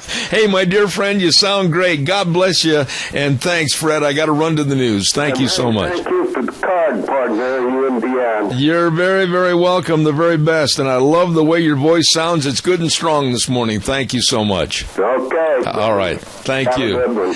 There's one of my dearest friends, and I mean that, Fred Preston and his lovely wife, Joyce. God bless them. Really good folks. Got to run to the news. CBS is next. I'll see you in 6. Oh, here we go. Hour number 3 on kind of a cloudy morning this morning, somewhat. I didn't expect to see those clouds. Good morning, Zeb at the Ranch. You're listening to Zeb at the Ranch with Zeb Bell. Make sure you're hearing everything. Contact Mount Harrison Audiology for a hearing screening today, 312-0957. Our thanks to our major sponsor, your Magic Valley Les Schwab Tire Centers, all 7 locations serving you, along with some of our great advertisers, including award-winning Western Way services, always at your disposal. Call, get on the route, service today, 734-6969. And our friends at Valley Country Store, 910 South Oneida in Rupert, everything for the farm, the home, and the ranch. Hey, by the way, the Chadwick Sports Grill. Great eating at 139 West Main in Burley. Today, Tuesday, beef stroganoff on egg noodles with garlic toast and super salad. Sounds delicious? Well, better than sounds. It is great. You're going to love it along with all the other menu choices at the Chadwick Sports Grill. 139 West Main in Burley with today's special beef stroganoff. Don't you miss it. On Thursdays, I want to remind you, too, that we have a program segment called School Days in Cassia County, brought to you by A Child's World at 1308 Overland in Burley. And by the way, on Tuesdays, it's Grandparents' Day with a 10% discount on their purchase. Go on in there today, grandparents. A Child's World, 1308 Overland in Burley. And also, Ambulatory Surgery Center at 1344 Highland Avenue in Burley. Number to call to save money on your surgeries, 677-8888. Remember, Ambulatory Surgery Center, whether it's cataract surgery, colonoscopies, call them today at 677-8888. And we thank those two folks for bringing School Days in Cassia County. Right now, it's time to say thanks to Minnecasia Sales at 1321 East Main Street in Burley with Zach and the whole crew, and all your lumber needs, carpet needs, everything, and upgrade your windows with the Western Windows to save on your heating bills this winter. All of this at Minnecasia Sales, 1321 East Main Street in Burley, and they bring you Dr. History. And sitting in for Dr. History, good morning, Gary Shorsman. How are you? Good morning. Excellent. You scared me. I made it. You did. Under the wire.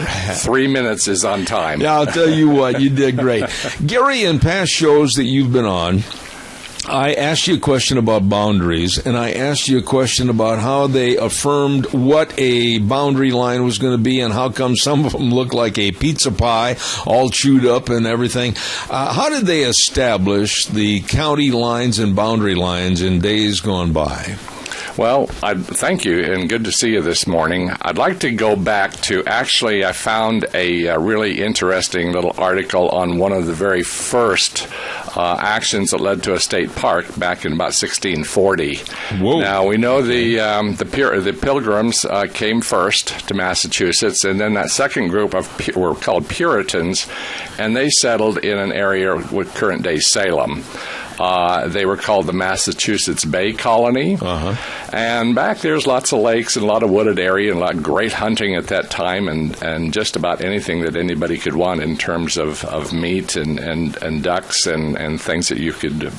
Anyway, they called these the colony ponds. It was the bodies of fresh water with 10 or more acres, and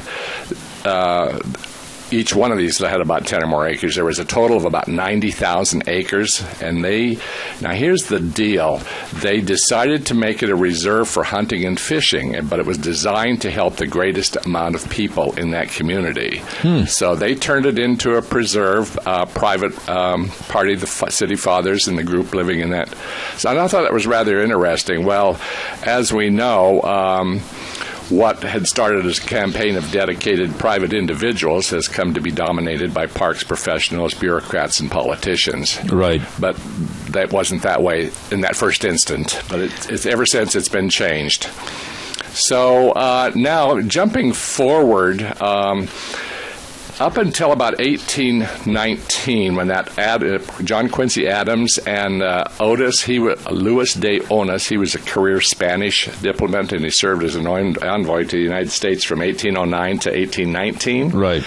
And he is noted for negotiating Florida to the United States. Oh, really? And it wasn't until the Mexican-American War that the Treaty of Guadalupe, Hidalgo, formalized the cessation of Mexican-American Southwest, except for the very last, which was a Gadsden Purchase of 1854. And that Gadsden Purchase is the bottom part of Arizona, Mexico, that became Arizona. Right. So up until then, practically, but in that 1819 thing, they had to go back to there were so many treaties and differences that you couldn't tell what was going on. But before this, there were 16 articles that had to be dealt with in terms of lines of treaties and promises before this whole thing could be taken care Gary, of. may I jump in and ask you a question here?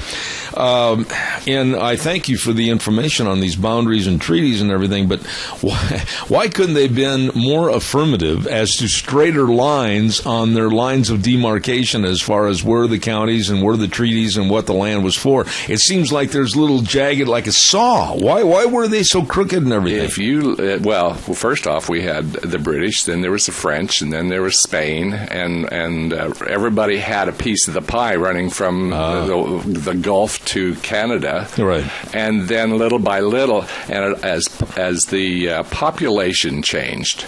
Now, a good example of one of those lines going really straight across is Oregon, California, Oregon, Nevada, all the way over to Utah. Runs pretty straight. Is this like that map you gave me? Yeah. Okay, go ahead and have that back. Explain that to me. So, and that was all the California territory below that. Oregon, 1860, by this time now, mind you, Civil War is beginning at this thing. Things are really getting tough. 1860 is the presidential year, and that's when President Lincoln wins. And then, of course, the Civil War begins. And I'm sorry for that fly. He likes you. That's okay. It must be my perfume. Anyway, that whole area, Washington Territory, went all the way over to North Dakota. Really? And Nebraska and Kansas at one time, and then it came all the way back and became the Nebraska Territory. Then it was the North Dakota Territory, and then it's about 1860 that Washington and all of Idaho becomes a territory.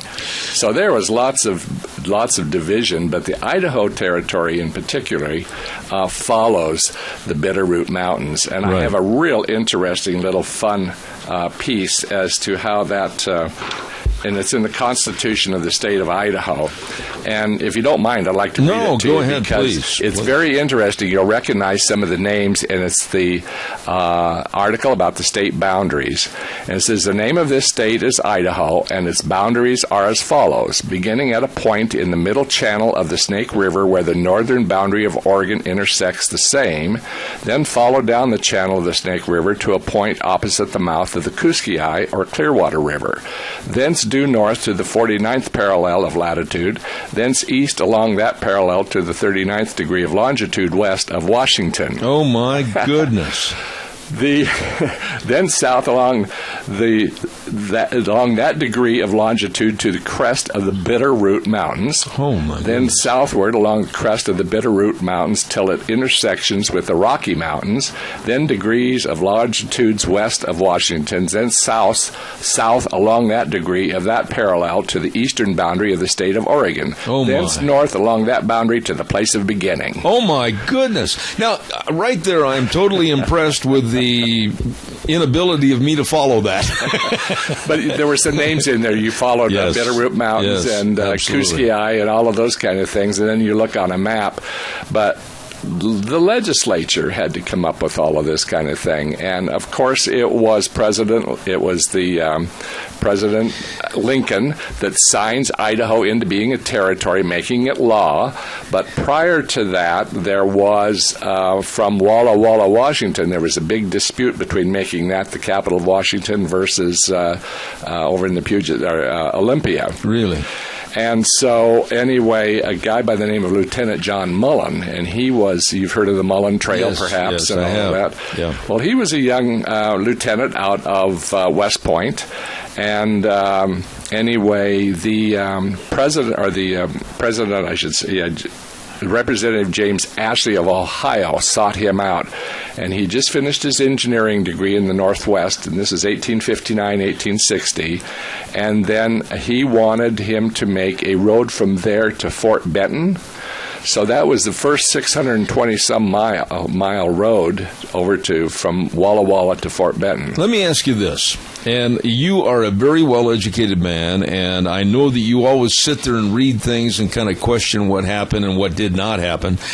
Does it ever occur to you that with the primitive use of certain materials way back in the 1850s and or before, when they were laying out the maps and the boundary lines, that maybe those people excluded some land that even we rely on being accurate today?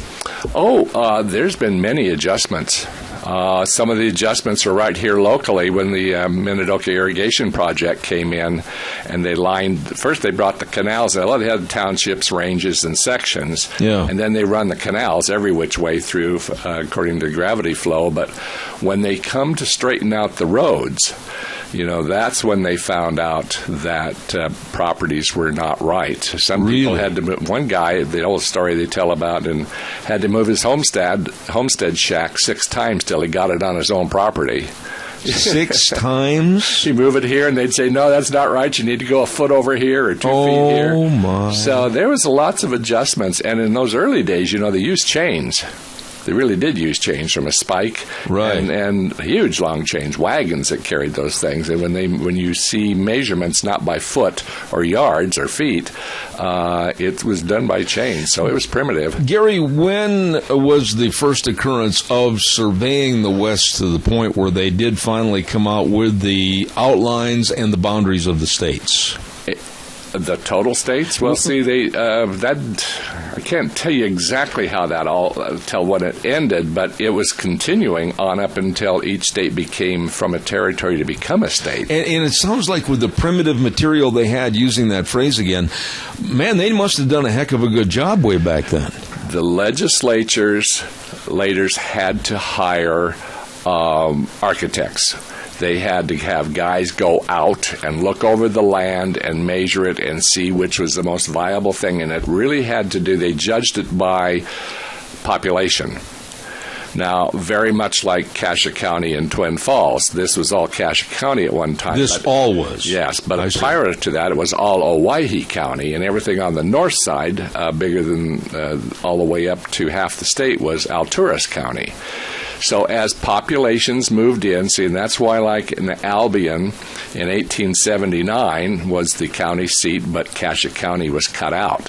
Well, then, now from 1879, Twin Falls didn't get started until 1905. Right. So as the irrigation project came in, then that's how Twin Falls was cut out, I think about 19 county. And then Lincoln County was cut out of Alturas County, but it was Logan County for about 2 years, and then there was so much more they had to make it even smaller, and because at first off the county seat was at Rocky Bar, then it was at Haley, and then it was at Shoshone. But as the gold mining and the settlers and everybody moved in, that whole demographics changed, and so they had to cut it down, and they had no way to know that Minidoka or that Rupert was in and Heyburn were in Lincoln County. Really? And it wasn't until 1913. Now, Rupert is established in 1905. The surveyors come through in 1903. Minidoka Dam is being built in 1904. Water gets here in 1907. And then, guess what? All of these people have to get on a train from Rupert, go to Minidoka, go all the way to Shoshone to do all of their paperwork. So the lessening, if you will, instead of the maximizing of county lines was due to population growth, and so the travel to the county seat would be exorbitant. That's why some of the different counties and the fragmentation of counties was started, right? Absolutely. Okay, but now a question there. You mentioned Alturas County. Now, this is really informative to me. Why was that county all of a sudden put out of existence with its name? Because the other little counties were created out of it, and they changed the name, and so it became Logan. So then you ended up having Blaine County out of that. You ended up having going all the way over to Power and Bonneville County. Then you have Lincoln County, and then Minidoka County is cut out of that, and then more of Jerome County is cut out of that. Why weren't you my history teacher in high school? I should have known this then, too. I wouldn't have graduated third from the bottom. This is extremely interesting. And so there were counties in existence back 150 years ago that went out of existence with the growth of smaller counties. When Idaho, back in 1860, this was all known as Shoshone County that ran all the way up into Washington. So they called it a county out of the state of Washington. Wow. It took up the whole part. Then it's all partitioned. Where was the county seat at that respective time? The first one really ends up being in Boise. Really? Fort Boise. And then it changed to, I'm sorry, it was not Fort Boise was the second one. I think it was Lewiston or Clarkston, something like that. I see. And, but it didn't, so Alturas' county seat was at Bellevue first.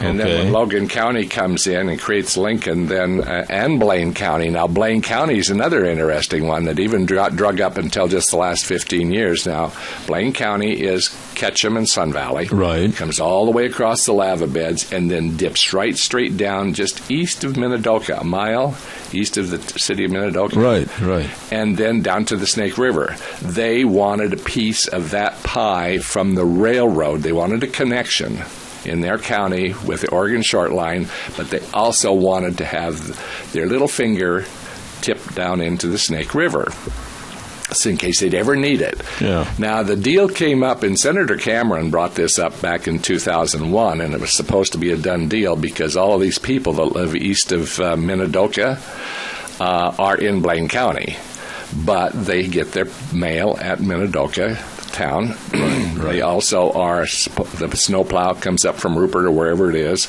takes care of the roads out there and this and that, and so Blaine pays Minidoka County for these services for their citizens. Really? So Senator Cameron thought, well, this would be a great deal, and I'm simplifying it to some degree, but he thought it would be a great deal if we just annexed straight across, cut that little nipple off, and then turned it into Minidoka County. Well, it went all the way through the Senate and went all the way through the representatives and all the different kinds of, passed every kind of thing you needed to have. Now, think about the time and money, because you had to have surveyors, then you had to present that, and if that wasn't right, they had to go back, and then it all had to be put on paper. Right. So that you could visually see it, let alone hear it. Well, Blaine County would have nothing to do with it. So it sits like it always did. So what was the reason for not seeing better service to their taxpayers if they were incorporated into Minidoka County instead of Blaine? I mean, it would have been better for the people overall, wouldn't it? It all depends on who's got holding the office. Yeah. You know, as we all know that one. Wow. This is really fascinating to me. It's pretty interesting when you start looking at it, thinking, how did this really happen? Like reading that. You think about, why did they pick this from Idaho? Well, you think about the guy that went out and surveyed it. Yeah. And did the whole topography maps. Okay, which leads me to another question. And pardon me for interrupting you, but inquiring minds want to know. I'm on your side. You got a survey crew, okay? And they're out, let's say that they're going on the western fringes of our state over by Ontario, along the river, etc. All of a sudden, something happens to that respective survey crew, and they put in a new survey crew. Maybe different implementation of how they're doing things. I mean, there again, the accuracy comes into play, does it not? Yes. It's like any job. It's no better than the guy that's doing it. Amen. And whether he's into detail or not. And a lot of these guys were, and they worked well together, or they couldn't work together. Yeah. Now, it's highly unusual, and I never heard of a case, but it could have happened where an entire survey crew is wiped out. Might have been by the Indians in the early days when they were surveying where to put telegraph wires and this and that, and, you know, all those old Indian stories could have happened. But they were pretty educated. Were they liable to a hierarchy of making sure, I'm sorry, we only got about 4 minutes left, but were they liable to making sure that all that information went to a certain source of keeping the records? They were hired by the government, by the legislature, and by the counties that they were in to do this job. They were picked. I see. They didn't just a notice wasn't put in the paper and says, oh, we need somebody. These guys were well trained. So they're pretty straight dudes. For their time. Yeah. See, and it wasn't until I think it was Fremont or Sublette comes through and he finds that the border is off on one area, so it gets corrected. Wow. But it was pretty primitive at that time. We've got a caller with a quick question. I'm down to 2 minutes, sir. Go ahead, please. Yes, when I was going to college in Nevada, and there's surveyed from two different directions. There's about a mile strip in they call no man's land that doesn't exist at all on either survey. Oh. That's all I have. Thank you. Okay, hey, there you go. There's no man's land in Nevada. And wouldn't you know that George would know that? George would know that, yes. Well, think about the Golden Spike, and one coming from over the Donner Pass, and the other one coming from Omaha, and hoping they meet. Hoping. Yeah, and they did. They tweaked it a little, but they got it together and got the nail in the ground. You know, I guess what my fascination is, and maybe I'm boring this point to death, but you take like the primitive, again, I'll use that word, material and educations and topography and knowledge and everything. I'm pretty doggone impressed they were as good as they were. Well, like this Lieutenant Mullen, these young guys, they were trained at West Point. They were the top of the college education thing in the United States, and they're the ones that came out and became governors and became superintendents and legislators, and really had the country in mind. But they stepped out of the box. They were looking at the boundaries, and they also had to put up with one thing after the Civil War was all the Southern Democrats who wanted out of the South came out to this area, really, and caused a big stir about these, Western Republicans. So it was kind of interesting. But by 1870, 1880, things had settled down a little bit, and they found their piece together here. Okay, now sum it up for me this morning. I kind of jumped in, and we had questions, and you gave answers on everything. This is a program that, quite frankly, I don't think you're done with. Are you going to do more of this next week, or what do you got planned for next week? Are you going to be on the show? For a piece of pie, maybe. We'll take care of that. How about zucchini bread that's world famous? You're on. I'll be here the next week, too. All right. Gary Shoresman, you're fantastic. I always enjoy listening to you and everything. And, Gary, tell us quickly about your books. You've still got a lot of your historical books about this area for sale, don't you? Yeah, they're all at the bookstore in Rupert. Okay. There is one on each one of our towns, Rupert, Paul, Hayburn, Asequa, and Minidoka. And then I just finished one that really had to do with Artie Tyler, who was a little rich boy who became a cowboy. Yeah. And then I took in the history of Raft River, Cassia County, all the way up to Muldoon, and cattle count and cow punching and sheep herding. A real short answer on this, because I'm right at the barrier of time, but how did the dinner go for the old-time settlers? Thanks to you and your advertising on the radio, we had 125 dinners served at the Elks. 40 more than last year. Wow. Programs are both good, but due to your advertising and due to your plugging it every day, really made a huge difference. And the family, the Tyler family, loved it, and that was the only thing I was worried about. Oh. And then we had people from Albion, Malta, Shoshone, Twin Falls, and the oldest person, Esther Montgomery, was 101, and Yes. Ada Park, 95 from Yes. Walt, and about 10 in their 90s showed up. And they Oh, were that's wonderful. I got a standing ovation from people in wheelchairs. How do you like that? Gary Shoresman, God bless you. Brought to you by Minnecasia Sales, 1321 East Main Street in Burley. Don't forget to check on the Western windows. Save on your heating bills this winter, and they can help you with all your lumber, all your needs for your home. And don't forget, they've got the Tartar Farm and Ranch gates and panels for your livestock, too, at Minnecasia Sales, 1321 East Main Street in Burley, bringing you Dr. History. We'll be back in about 3 minutes. And now back to Zeb at the Ranch on AM 1230 KBAR. To reach Zeb, call 436-2244 or toll free 1-866-927-4587. And now, here is Zeb Bell. Thank you very much. We're going to have our guest on for this half hour in just a moment. Don't forget Harris Plumbing NG. Nathan and the crew at Harris Plumbing serving you with all your plumbing service needs. Let me tell you, man, when you need a plumber, you need a plumber, and you better get a good one, and that's why I call Harris Plumbing at 431-8633. One call does it all: drips, leaks, clogs, main water line repair, water heater softeners, everything 24/7. They're there with honest pricing and really good service. Harris Plumbing NG, 431-8633.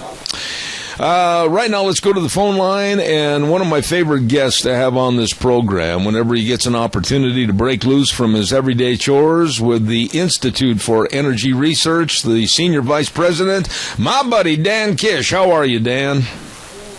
Hey, Zeb, I'm doing fine. I hope you are too. I am, but I've got a little bit of nervousness creeping up my backbone because I see energy costs going much, much lower, but then all of a sudden I see California. My friends in California, they're paying through the nose for fuel costs, electricity costs, and I see somehow this administration, along with millionaire, billionaire Tom Steyers and others, pushing that California model, if you will, all across the United States. Am I wrong?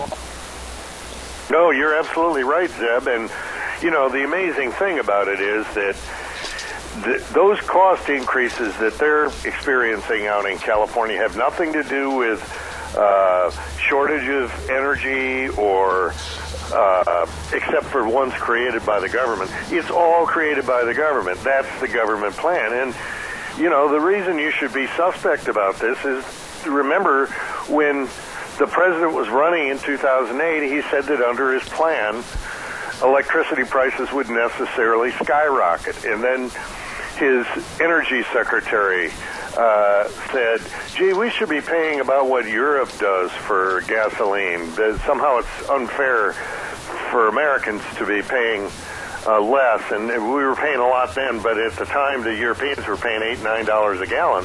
That's all taxes. That's all government taking its, you know, picking people's wallets. It has nothing to do with the price of gasoline or oil. And so there's this cabal of elitists in this country, Zeb. They tend to be located in the urban areas in the United States and on college campuses. But they basically sit back and they say, you know, people drive too much and folks have vehicles. There's no reason for people to have those trucks or SUVs or, you know, everybody should drive a little car. It's good enough for me. I take the, you know, subway. That's the way they think. And therefore, we ought to do something to force them to do that, because they won't do what's in their best interest because they're too stupid. And therefore, we'll just drive up the cost of energy, and then everybody will live in small, you know, identical matchbox houses and ride burros to work. That's where they come from. And you know, it's an academic thing, it's an elitist thing, it's looking down your nose. Meanwhile, then when they have to go someplace, they want a private jet to take them.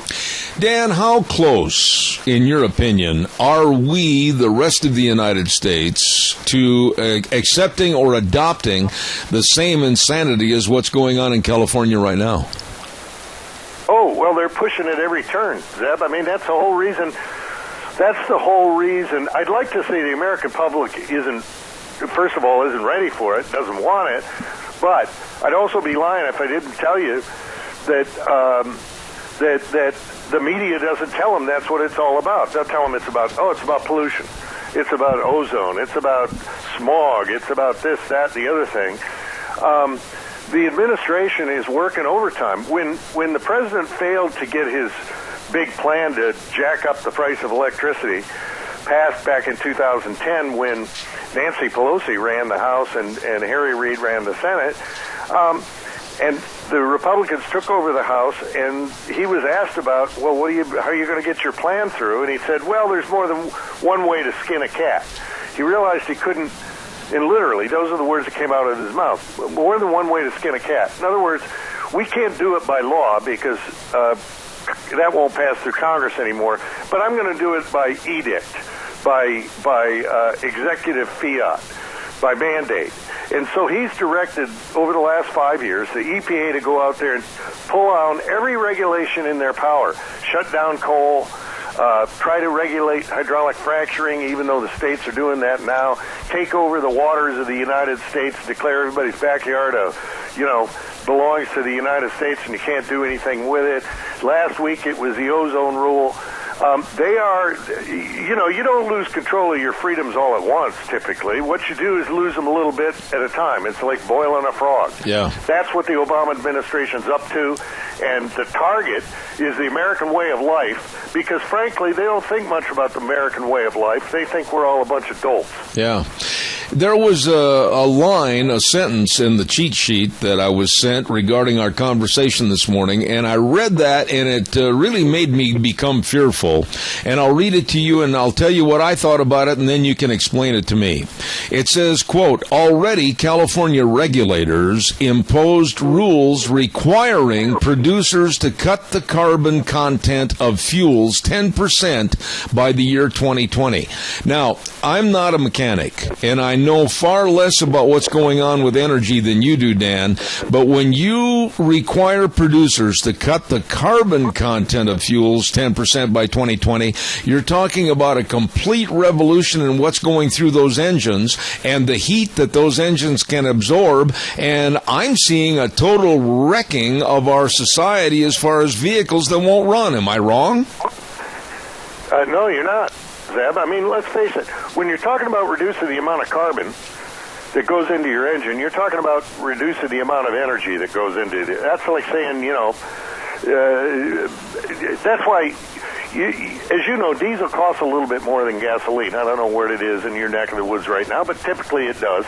That's because diesel has more energy in it than gasoline does. It's actually more of a value in terms of the amount of BTUs in it, which is what we're talking about. BTUs, think of them as calories, right? Right.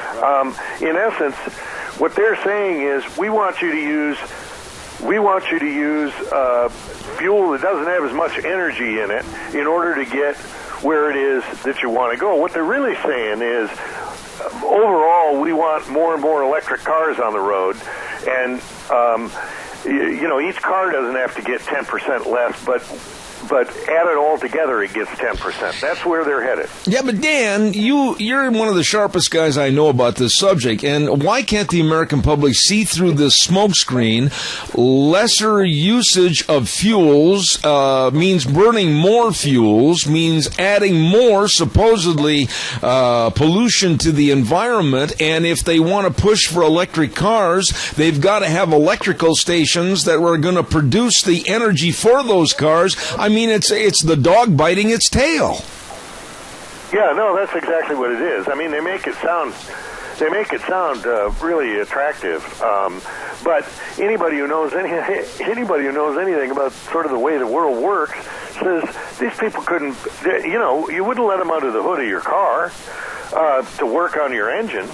Why in the world are they now prescribing the kind of fuels that we can use and all the rest? I mean, I don't think Jerry Brown knows which end is the right end of a horse. But he's an expert on what horses should do, and that's basically what's happened. The politicians have taken this stuff over.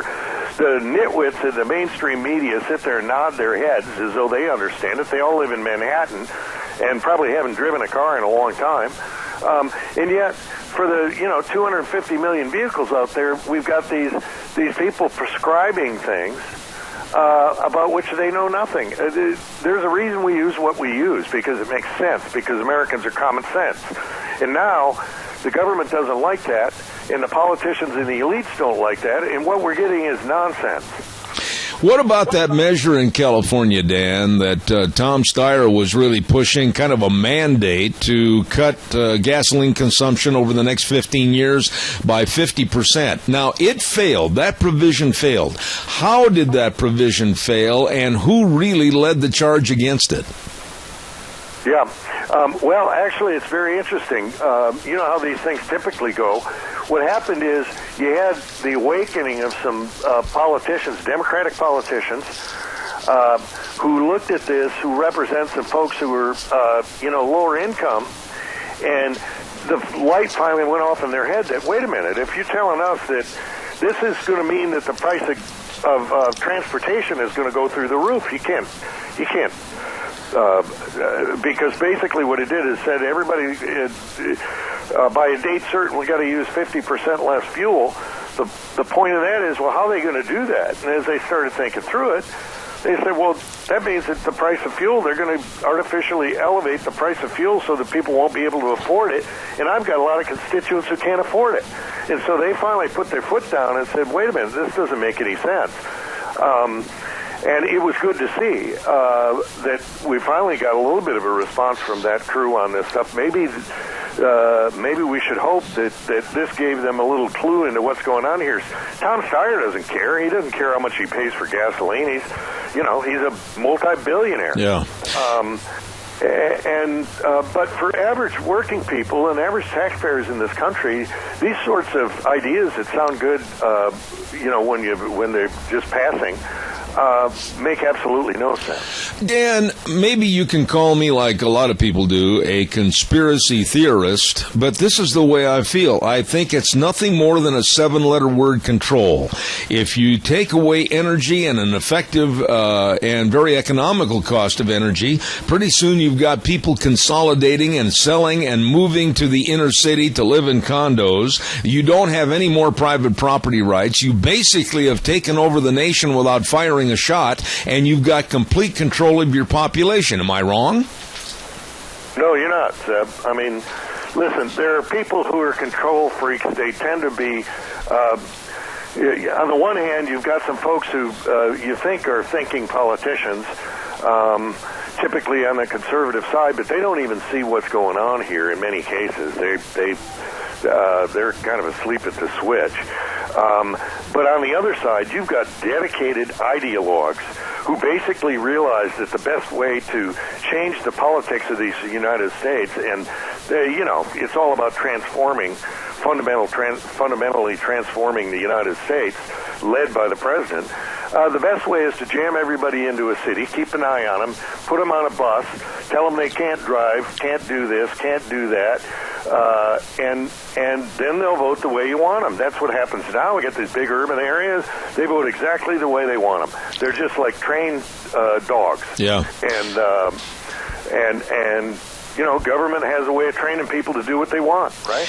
Is there any chance, any likelihood that this next election might turn everything heads upside down to the point where we get some decent leadership that understands the value of growth in our economy to put this country back where it should be, number one in the world, and a beacon of hope for everybody?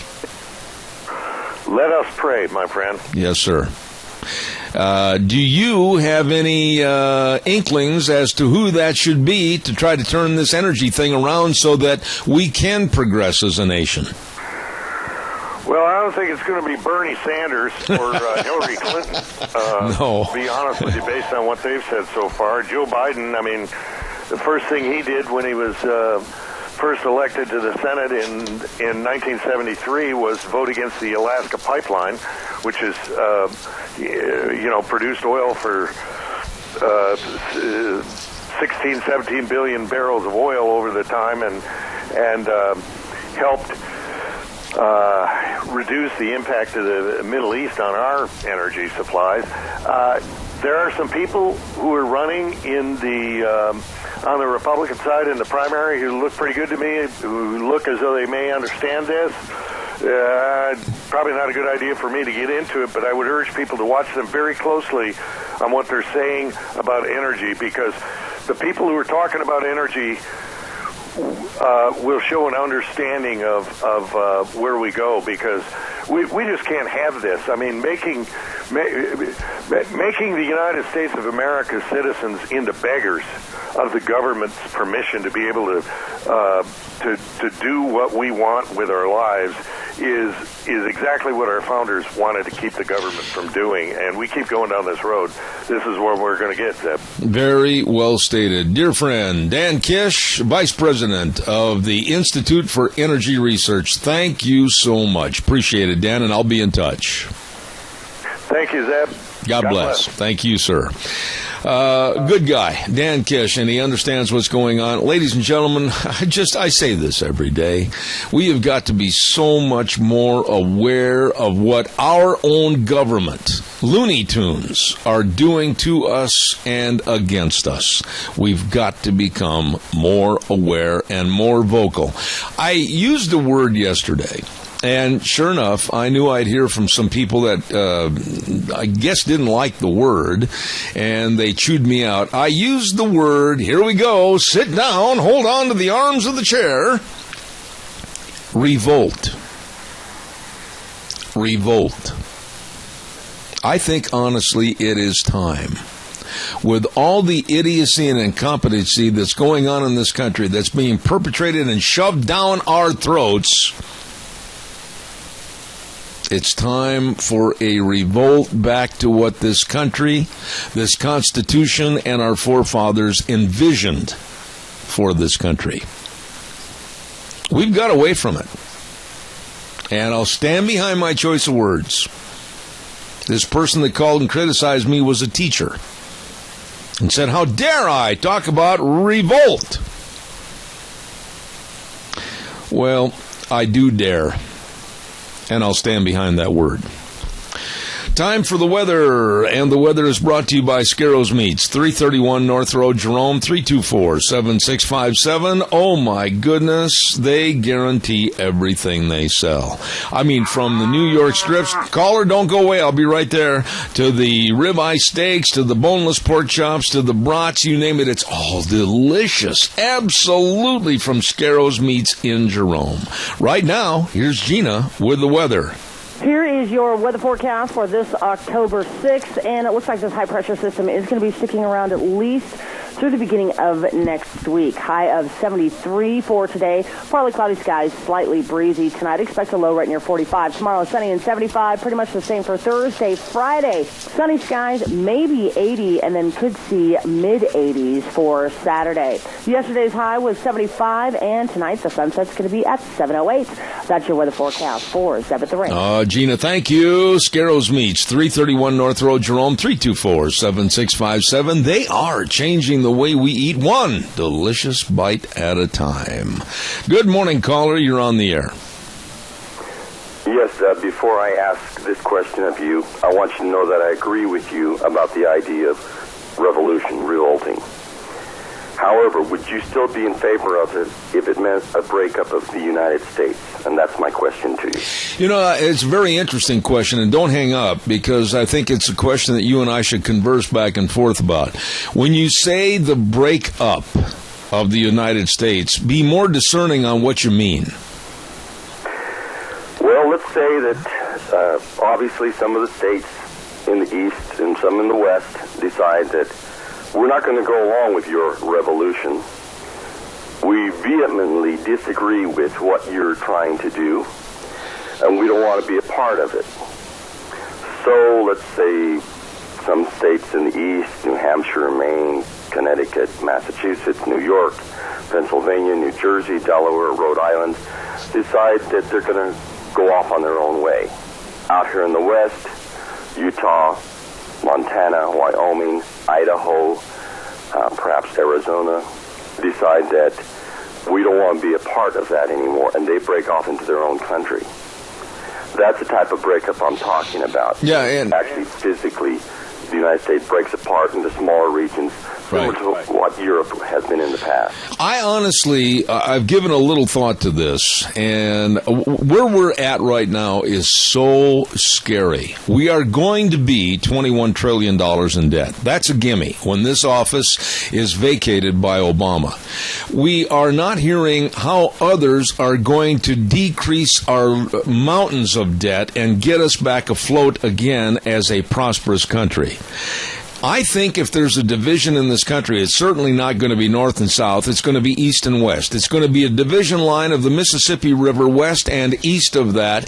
The people on the east side of the United States, honestly, I don't think have an appreciation for the Wild West, if you will, and all the mandates that have been imposed upon us environmentally and politically to change and be more like the eastern states. I see a growing rise of fearfulness and hatred and animosity in this country because of a lack of leadership. Something has got to be done to unify this United States, and it's not happening with this president. Would you agree with that statement? I do agree with that statement 100%. But where do we go with this? And how does a breakup, a revolution start, and how does that happen? I look at it and I think, I want it to be a bloodless revolution. I don't want there to be blood in the streets over this. If we have to break up, let's do it peacefully. Let's let the liberal progressive states If that's what they want to become, let them go whole hog for that and see what happens to their areas of the country. I agree with what... I've always been a proponent of the idea that you can take a little state, one state like Idaho, and give it full freedoms to do what it wants to do, how it wants to control its lands and its water, and watch what happens to that state. I say that it will be on the rebound and go right through the roof as far as the economy goes for it. You look at the other states, California, New York, where they become impressive with their taxes and their whole structure of laws, where they want to control and micromanage everything that the people do, and you end up with a situation that what happens is the people become oppressed in both areas of the country. I agree. They can't afford to heat their homes. They can't afford to drive. You have to abide by all these environmental regulations. It gets ridiculous, and their economies suffer because of it. All right, but now I'm almost out of time, and I wished I had another 30 minutes to talk to you. You're very, very good at what you say and how your thoughts are. But think about this. The reason I asked Dan Kish with the Institute of Energy Research to come on this morning was because of the Obama model of California. Obama and his administration and billionaire Tom Stiers want to utilize everything that's going on negatively in California with higher fuel costs at the pump, higher electrical rates, everything going sky high. And they want to push that across the United States, as I stated to Dan. Thus, you have a consolidation of where people can live and can't live. You're going to see a much larger increase of people moving to the suburbs, moving to condominium lifestyles. You're going to see a depletion of private property and ownership of private property in this country. And you're going to see the internal downfall of the United States for the principles that it was founded upon. And all of this can happen because of a negative energy program that this administration is trying to promote. Let me close with this. Initially, I think what's going to happen, and is already starting to happen, is people are going to vote with their feet. They're going to leave those states where the laws are so oppressive and where the energy costs have shot through the roof. They're going to come to Idaho. They're going to come to Utah, to Wyoming, to Montana, where there is not so much government control over your lives. People want freedom. That's what we want. Amen. We want to be able to choose what life we want to live. Amen. You know, call me again, please. I want to go into this again because you bring up some excellent points. God bless you for your call, and I don't mean to be rude, but I got to get a commercial in before I leave the program. Go ahead and go. Thank you, sir. Don't forget your Magic Valley Les Schwab Tire Centers, all 7 locations, with the best brake value promise in the industry. Professionally trained technicians and free brake inspections and estimates, and always premium quality parts, and the brake industry's best warranty. All of that, your promise to you for the best in brakes at your Magic Valley Les Schwab Tire Centers, along with the best in front end alignment, shocks and struts, batteries, and, of course, the best in tires. Always at your Magic Valley Les Schwab Tire Centers, Lane and Rupert, Dave on Blue Lakes and Twin, Mike and Buell, Mike and Jerome, the Twist family in Paul, John on Poline in Twin Falls, and Randy on Overland in Burley, your Magic Valley Les Schwab Tire Centers. Hey, you've been listening to Zeb at the Ranch. Make sure you're hearing everything. Contact Mount Harrison Audiology for a hearing screening. Call today at 312-0957. Holy buckets, got to run. Tomorrow, great program. We're going to be talking about the IRS. We're going to be talking about the trade bill that Obama's trying to push down our throats. We're going to be talking about gun control. Don't miss the show tomorrow, 8:06 to 11, right here on K-Bar 1230, and streaming live on the internet, zebbell.com. The way things were, or the way things ought to be. See you tomorrow morning.